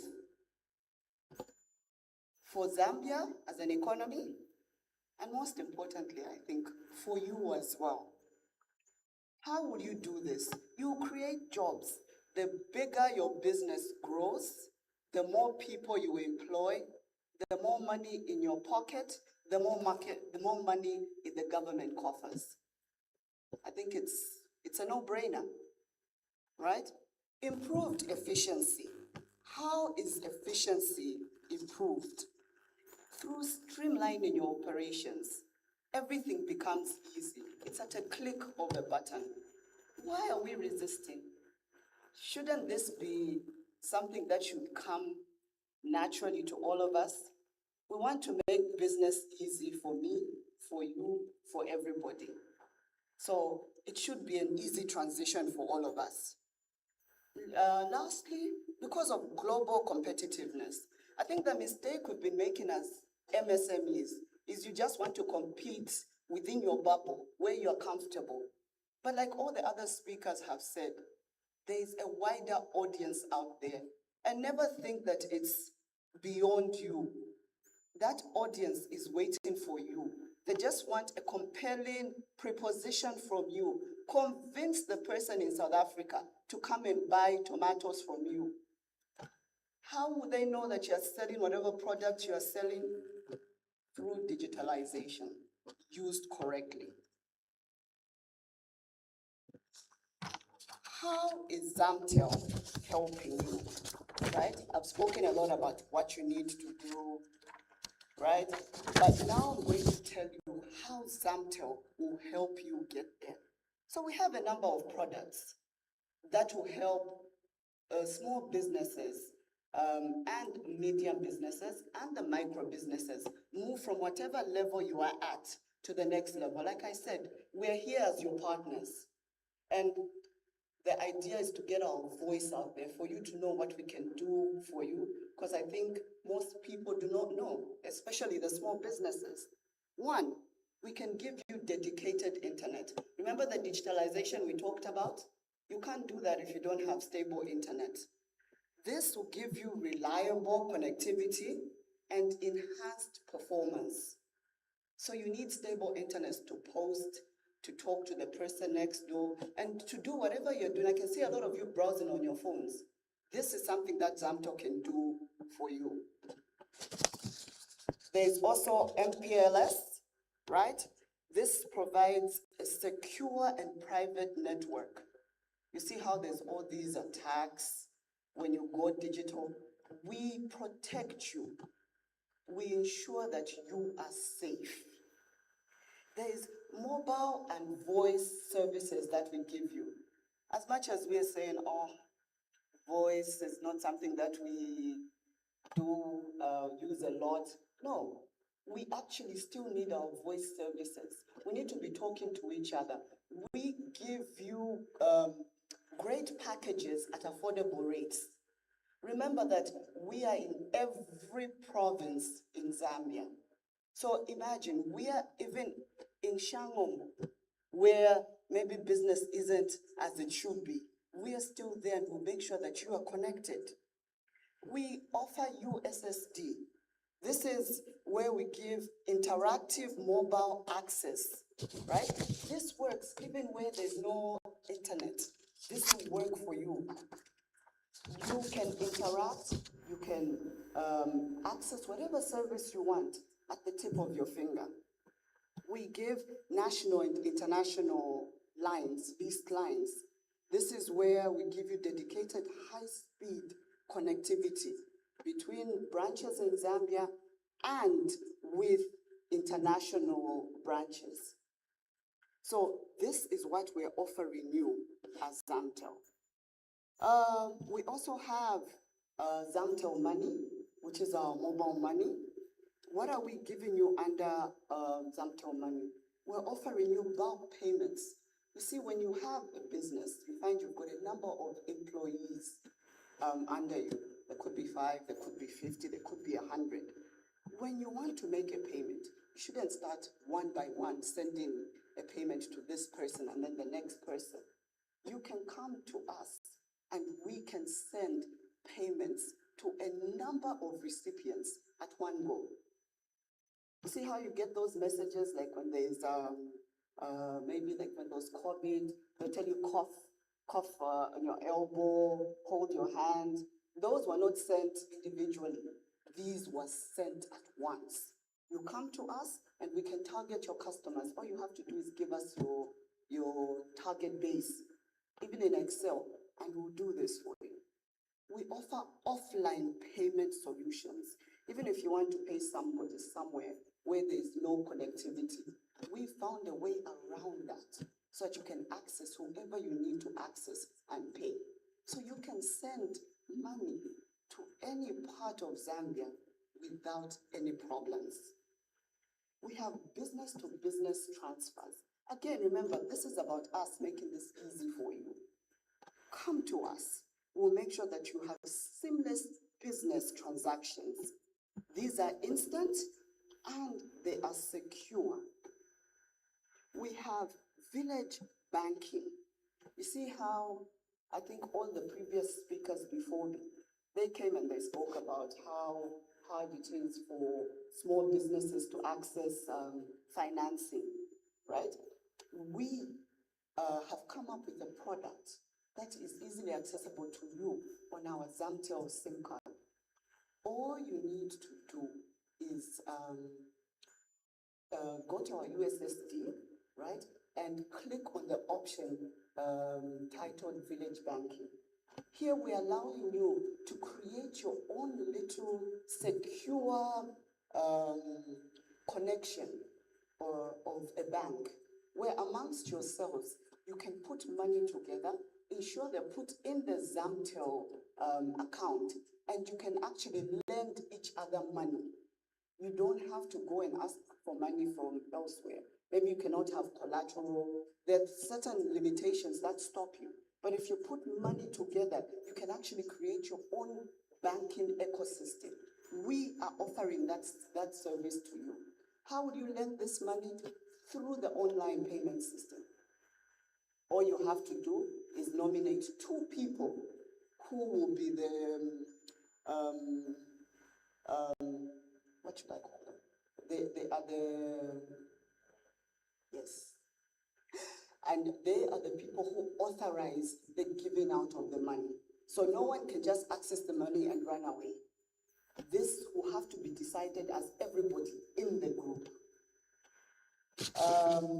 We also offer merchant accounts. We know that money is something that we are all looking for.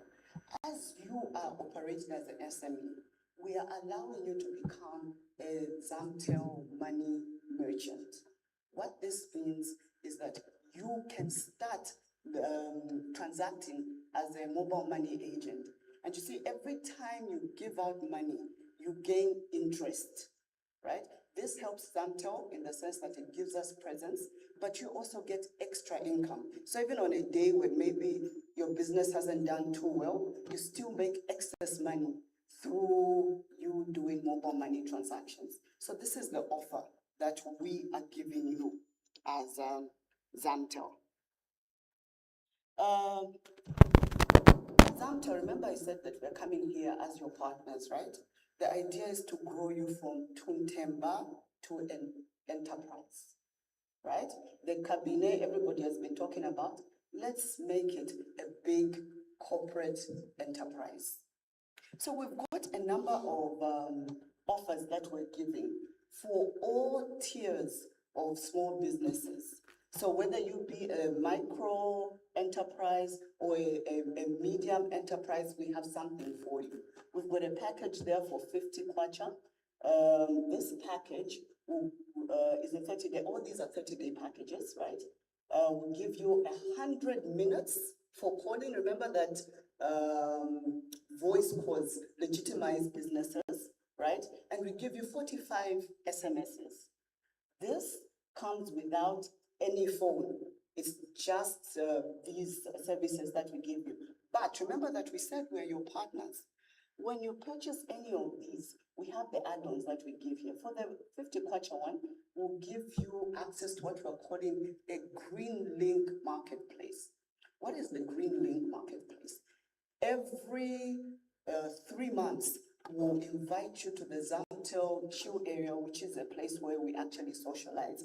And you can get there and we allow you to interact with other small businesses. And you can sell to each other, you can learn from each other.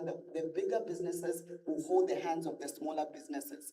We've got the 100 kwacha packages, we've got the 750 packages, we give you Big Brother programs, we give you what we call a CUG where you can call within your ecosystems and at no extra charge except for the charge that we give you at the month end. So you get to select whatever project that you would like. We also give you access to boardrooms. So long you're using this, using a Zamtel SIM and you're using above a particular threshold, we let you access businesses, our boardrooms, and you can come and take meetings there. So there's a number of add-ons. You can come and meet us at the back and we can discuss further on how Zamtel can hold your hand from a Kantemba or Tuntemba to an enterprise. This is the end of my presentation. Thank you very much for listening. Looking forward to you coming to the back.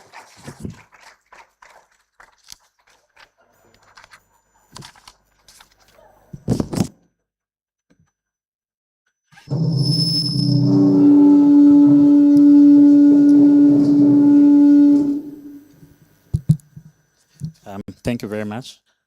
Interesting presentation from Zamtel. From Tuntemba to enterprise. The solutions that Zamtel has are interesting. One of them being the merchant services. As indicated, as you grow within your enterprise, you need additional services. So as you are adding on, your business will go online, and when it goes online with this merchant account and other merchant services that Zamtel has, Infratel will also come in and help you integrate some of these accounts to your website so that you can also receive online payments. And as you interface with other businesses, even beyond our borders, they will be able to still pay you and you'll be able to operate even far beyond the Zambian borders. To move on to our next presentation, which is our last presentation, we're going to listen to Okavango, and this presentation will be delivered by Mr. Innocent Chapewa, who's the marketing executive.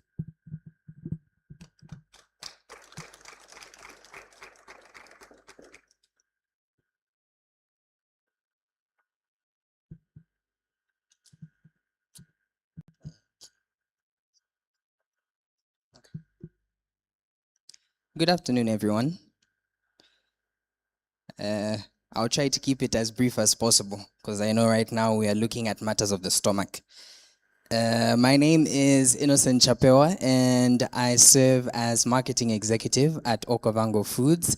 And we're so excited and grateful to Infratel for having us on board for the 5th MSME Open Day.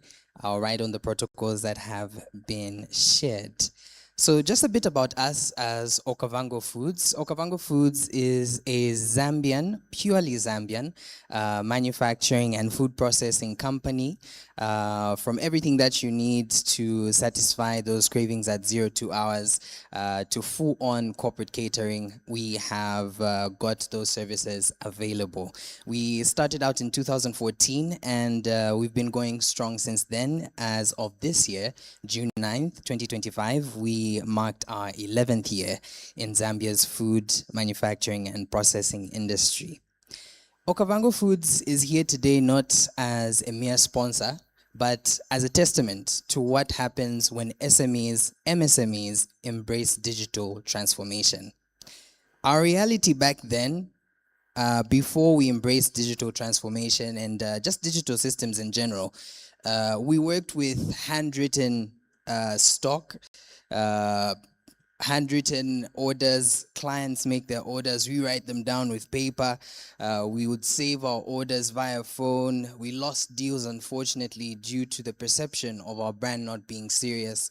But it is at that point that we realized as a brand that we had to take serious measures in ensuring that we do change and change for the better. Our turning point meant that we had to turn our chaos into clarity, our disorganization into innovation, and our manual struggle into discipline. And as of today, there's so much that we've achieved by embracing digital systems. Every single thing that we do at Okavango Foods has a bit of that digital touch. Every order that we process, every invoice that we make, every quotation that we make, every single thing has a bit, not even a bit, a 90% touch of digital inclusion and digital transformation. And the results today, we have 2 times faster order fulfillment. We're able to take on 150 orders in 1 day as a purely Zambian company that has embraced transformation digitally. And I think that deserves a round of applause. With our embracing of digital systems, we're able to understand and monitor the stock that we have to produce some of the items that we have readily available at our Woodlands office. And it helps us actually when it comes to faster decision making. Because we use ERP for most of our dealings at Okavango Foods, that actually even helps us in every single department. Our finance department uses ERP, our marketing department uses ERP, our operations department uses ERP, and it helps them a great deal when it comes to decision making, and also helps us with regards tracking customer feedback. And just this year, these are some of the big brands that we have managed to work with. We work with ShopRite, Cheers, Choppies, Intercontinental. We supply to the IDC, Unify, Heineken, Zanaco. I'm pretty sure Zanaco is in here somewhere. Okay. And these are some of the brands that we worked with simply because, simply because we have embraced the fact that even though businesses can grow organically without the use of digital systems, but the growth of a business after embracing digital systems can surpass this scale. And we are so grateful and so glad that we get to share our story of what happened when we embraced digital transformation at Okavango Foods. Recently, we had a campaign, something small, but it actually just helped us realize that we actually can do so much more when it comes to embracing digital transformation. We had a campaign that had to do with getting 10 winners, and this was actually done by getting some names from our database. It was a very small one-week promotion that we had where we were rewarding some of our 10 clients that ordered the most from us, and we actually did this through the use of our digital systems, and it just brought to life that there's still so much that we haven't uncovered as a company because of the use of digital systems and how vast the results are. Why systems matter for us can actually be summed up into this very equation. Digital systems equate to order. The order that embracing ERP, Fresh Chat for our customer service, and other systems that we've embraced is that it has brought order in every department. We'd never really, at some points, have situations where we have the accounts interlocking with marketing, we have operations interlocking with stores. Every department has their own dealings simply because everything is catered to in the systems that we use. There's also accountability. It's very easy to track numbers, especially for campaigns. There's efficiency. It's very easy to work and put in your all when you have something that reminds you of what your target is, especially when we're looking at digital systems. And also it helps us scale. It was easy for us to understand that this is the number of clients that we have pulled this year because they are in our database for the orders that we have made. And I'm just going to run us quickly through our 4 pillars that have helped us with regards to digital embracing. So there's visibility and control. Through ERP, we're able to track our orders in real time and make them in real time. In the specific specifications of our customers, we're able to see production, we're able to see inventory, sales, dispatch, and we're just basically able to ensure that everything that we have on the ground is reflected in the system, and that helps us in getting ready for people's orders and just getting ready to embrace the type of Okavango foods that we want to see in the long term. The second pillar is efficiency and error reduction. Through the use of ERP, we have actually understood that there are certain things that we can do without digital systems, but there are certain things that we can do as a company and that really require that touch of digital systems. So ERP does prevent certain things like overpacking for clients, and it helps us save revenue and just help us build that integrity. Many are times where we have orders that have 2 different names, but because we're able to track and see other things that are in their invoice through our digital systems, such as their email address and everything like that, we're able to prevent certain errors from coming to fruition. The third pillar is customer experience. For us as a company, we believe that good customer service isn't making sure that there are no errors. It's how you show out and show up for the customers once those errors are made. So for us, when we use digital systems, we actually ensure that our service records 0 to no mistakes, that our service has better recovery in terms or in times of those mistakes. And the 4th pillar, I'm really cruising through because I do understand that we have to go for our lunch, but I just really am so excited to just share our story as Okavango Foods, and once again really grateful to Infratel for giving us this opportunity. Growth and scalability. For this one, we're just really happy to see how our company has grown after embracing digital systems. Through digital systems, we have managed to come up with campaigns that have seen us work with clients in the likes of ShopRite, Choppies, Cheers, some of the leading supermarkets, and just create programs and projects that will come to fruition as the end of the year comes close. And all this has been done through the embracing of digital systems. One thing that we had to do as a company was just overcome tech fear. Many are times where we think that AI and digital tools are here to replace us, but at Okavango Foods, we have understood that AI simply exists to help us refine our ideas and just make them amplified in a sense that actually validates what we're doing and not really replace us. So as SMEs, where do we start when it comes to the journey of digital transformation? First, we have to digitize one process. It could be a department, it could be a functioning of the company. We have to start there, train the team. Every team at Okavango Foods, from our kitchen down to every single person in our stores, marketing, finance have been trained to use ERP, trained to embrace digital systems and review their performance monthly. Every month we actually get an email from ERP showing us the monthly energy points, and that actually serves as encouragement for us to understand who is working harder or what we can do best to increase the level of workflow that we have. So in summary, I would just like to say that digital transformation for SMEs actually does help us in building dynasties. A small company like Okavango Foods that started in a kitchen would have never been thought of as a company that can amass orders, that can cater to ShopRite, not just in Lusaka, but across Zambia. So with the embracing of digital systems, we have managed to build Okavango Foods from an MSME or from a small company, an idea that we had, because Okavango Foods when we just started was just a kitchen setup, but now we have a factory, and we've actually commenced building our state-of-the-art factory at the Lusaka South Moti, I'll just say MFES, yes. So basically, as I conclude, I would just like to thank Infratel once more and just encourage all the SMEs and MSMEs here today that with digital transformation comes great growth. And I would just like us all, after we leave here today, to just embrace the fact that we are surrounded by people who are well vested with knowledge on what to do to get ourselves to the level we envision our businesses in our minds, to make those ideas into reality. Thank you so much for your time. I'm just at the back there. There's some food as well, so we can munch on as we leave. But thank you so much to Infratel, and thank you so much for your attention.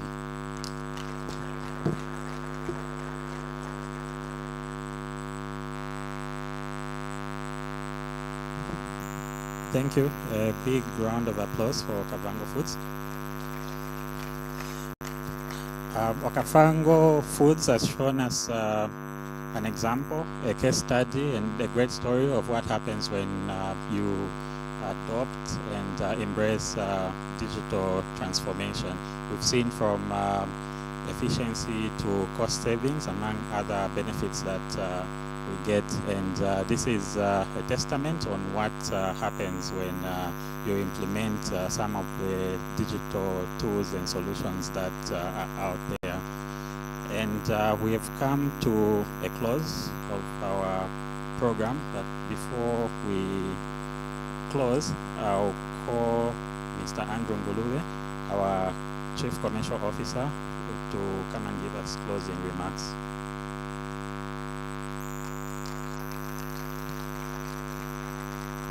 Okay, thank you very much. Let me begin first by apologizing. I note we've gone beyond the time that we had committed in the program, the one that we communicated to you.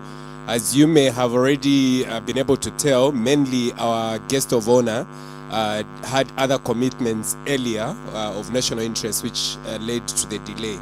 I hope you've gained something today, so I'm not going to freestyle. I'll try and read so that I don't behave like my fellow marketer, the most previous speaker.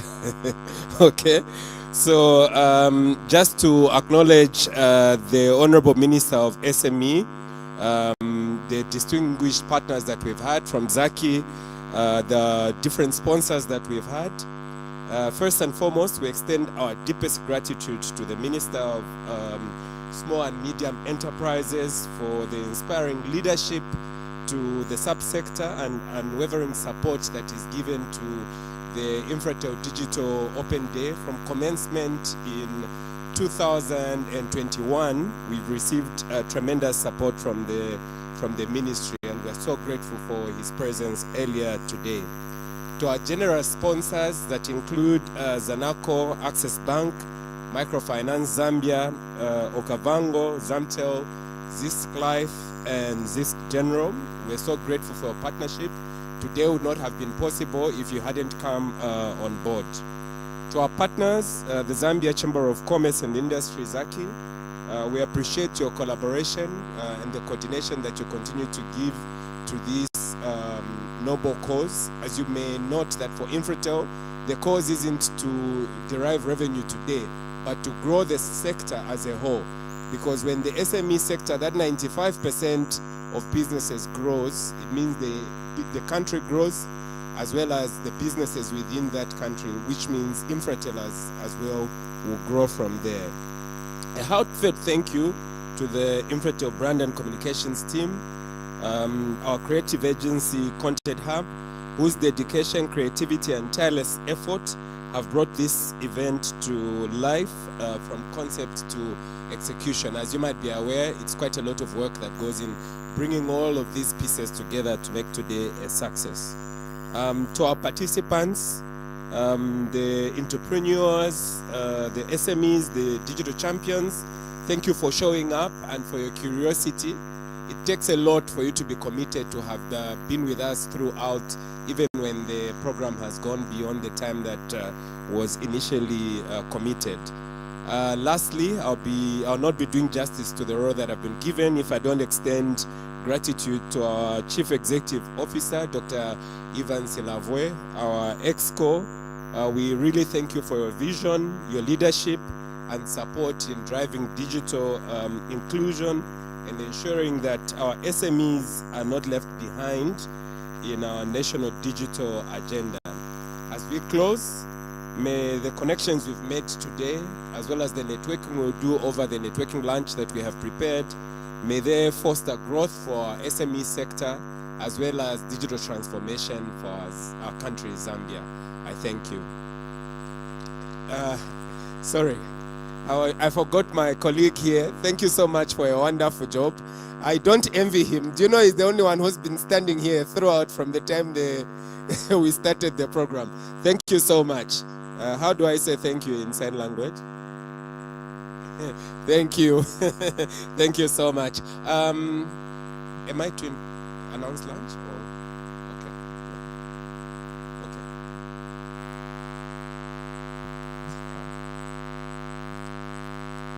We didn't brief our CCO on the instructions for lunch, but coupons were distributed. Each one of us should have a coupon for lunch. If you don't have a coupon, you can get one just as you exit. We're having lunch in banquet for one. November in me doesn't allow me to pronounce this word properly, but since it's food, I think we've understood. We can take the left, then immediately turn right. We'll find the hall just near the cafeteria.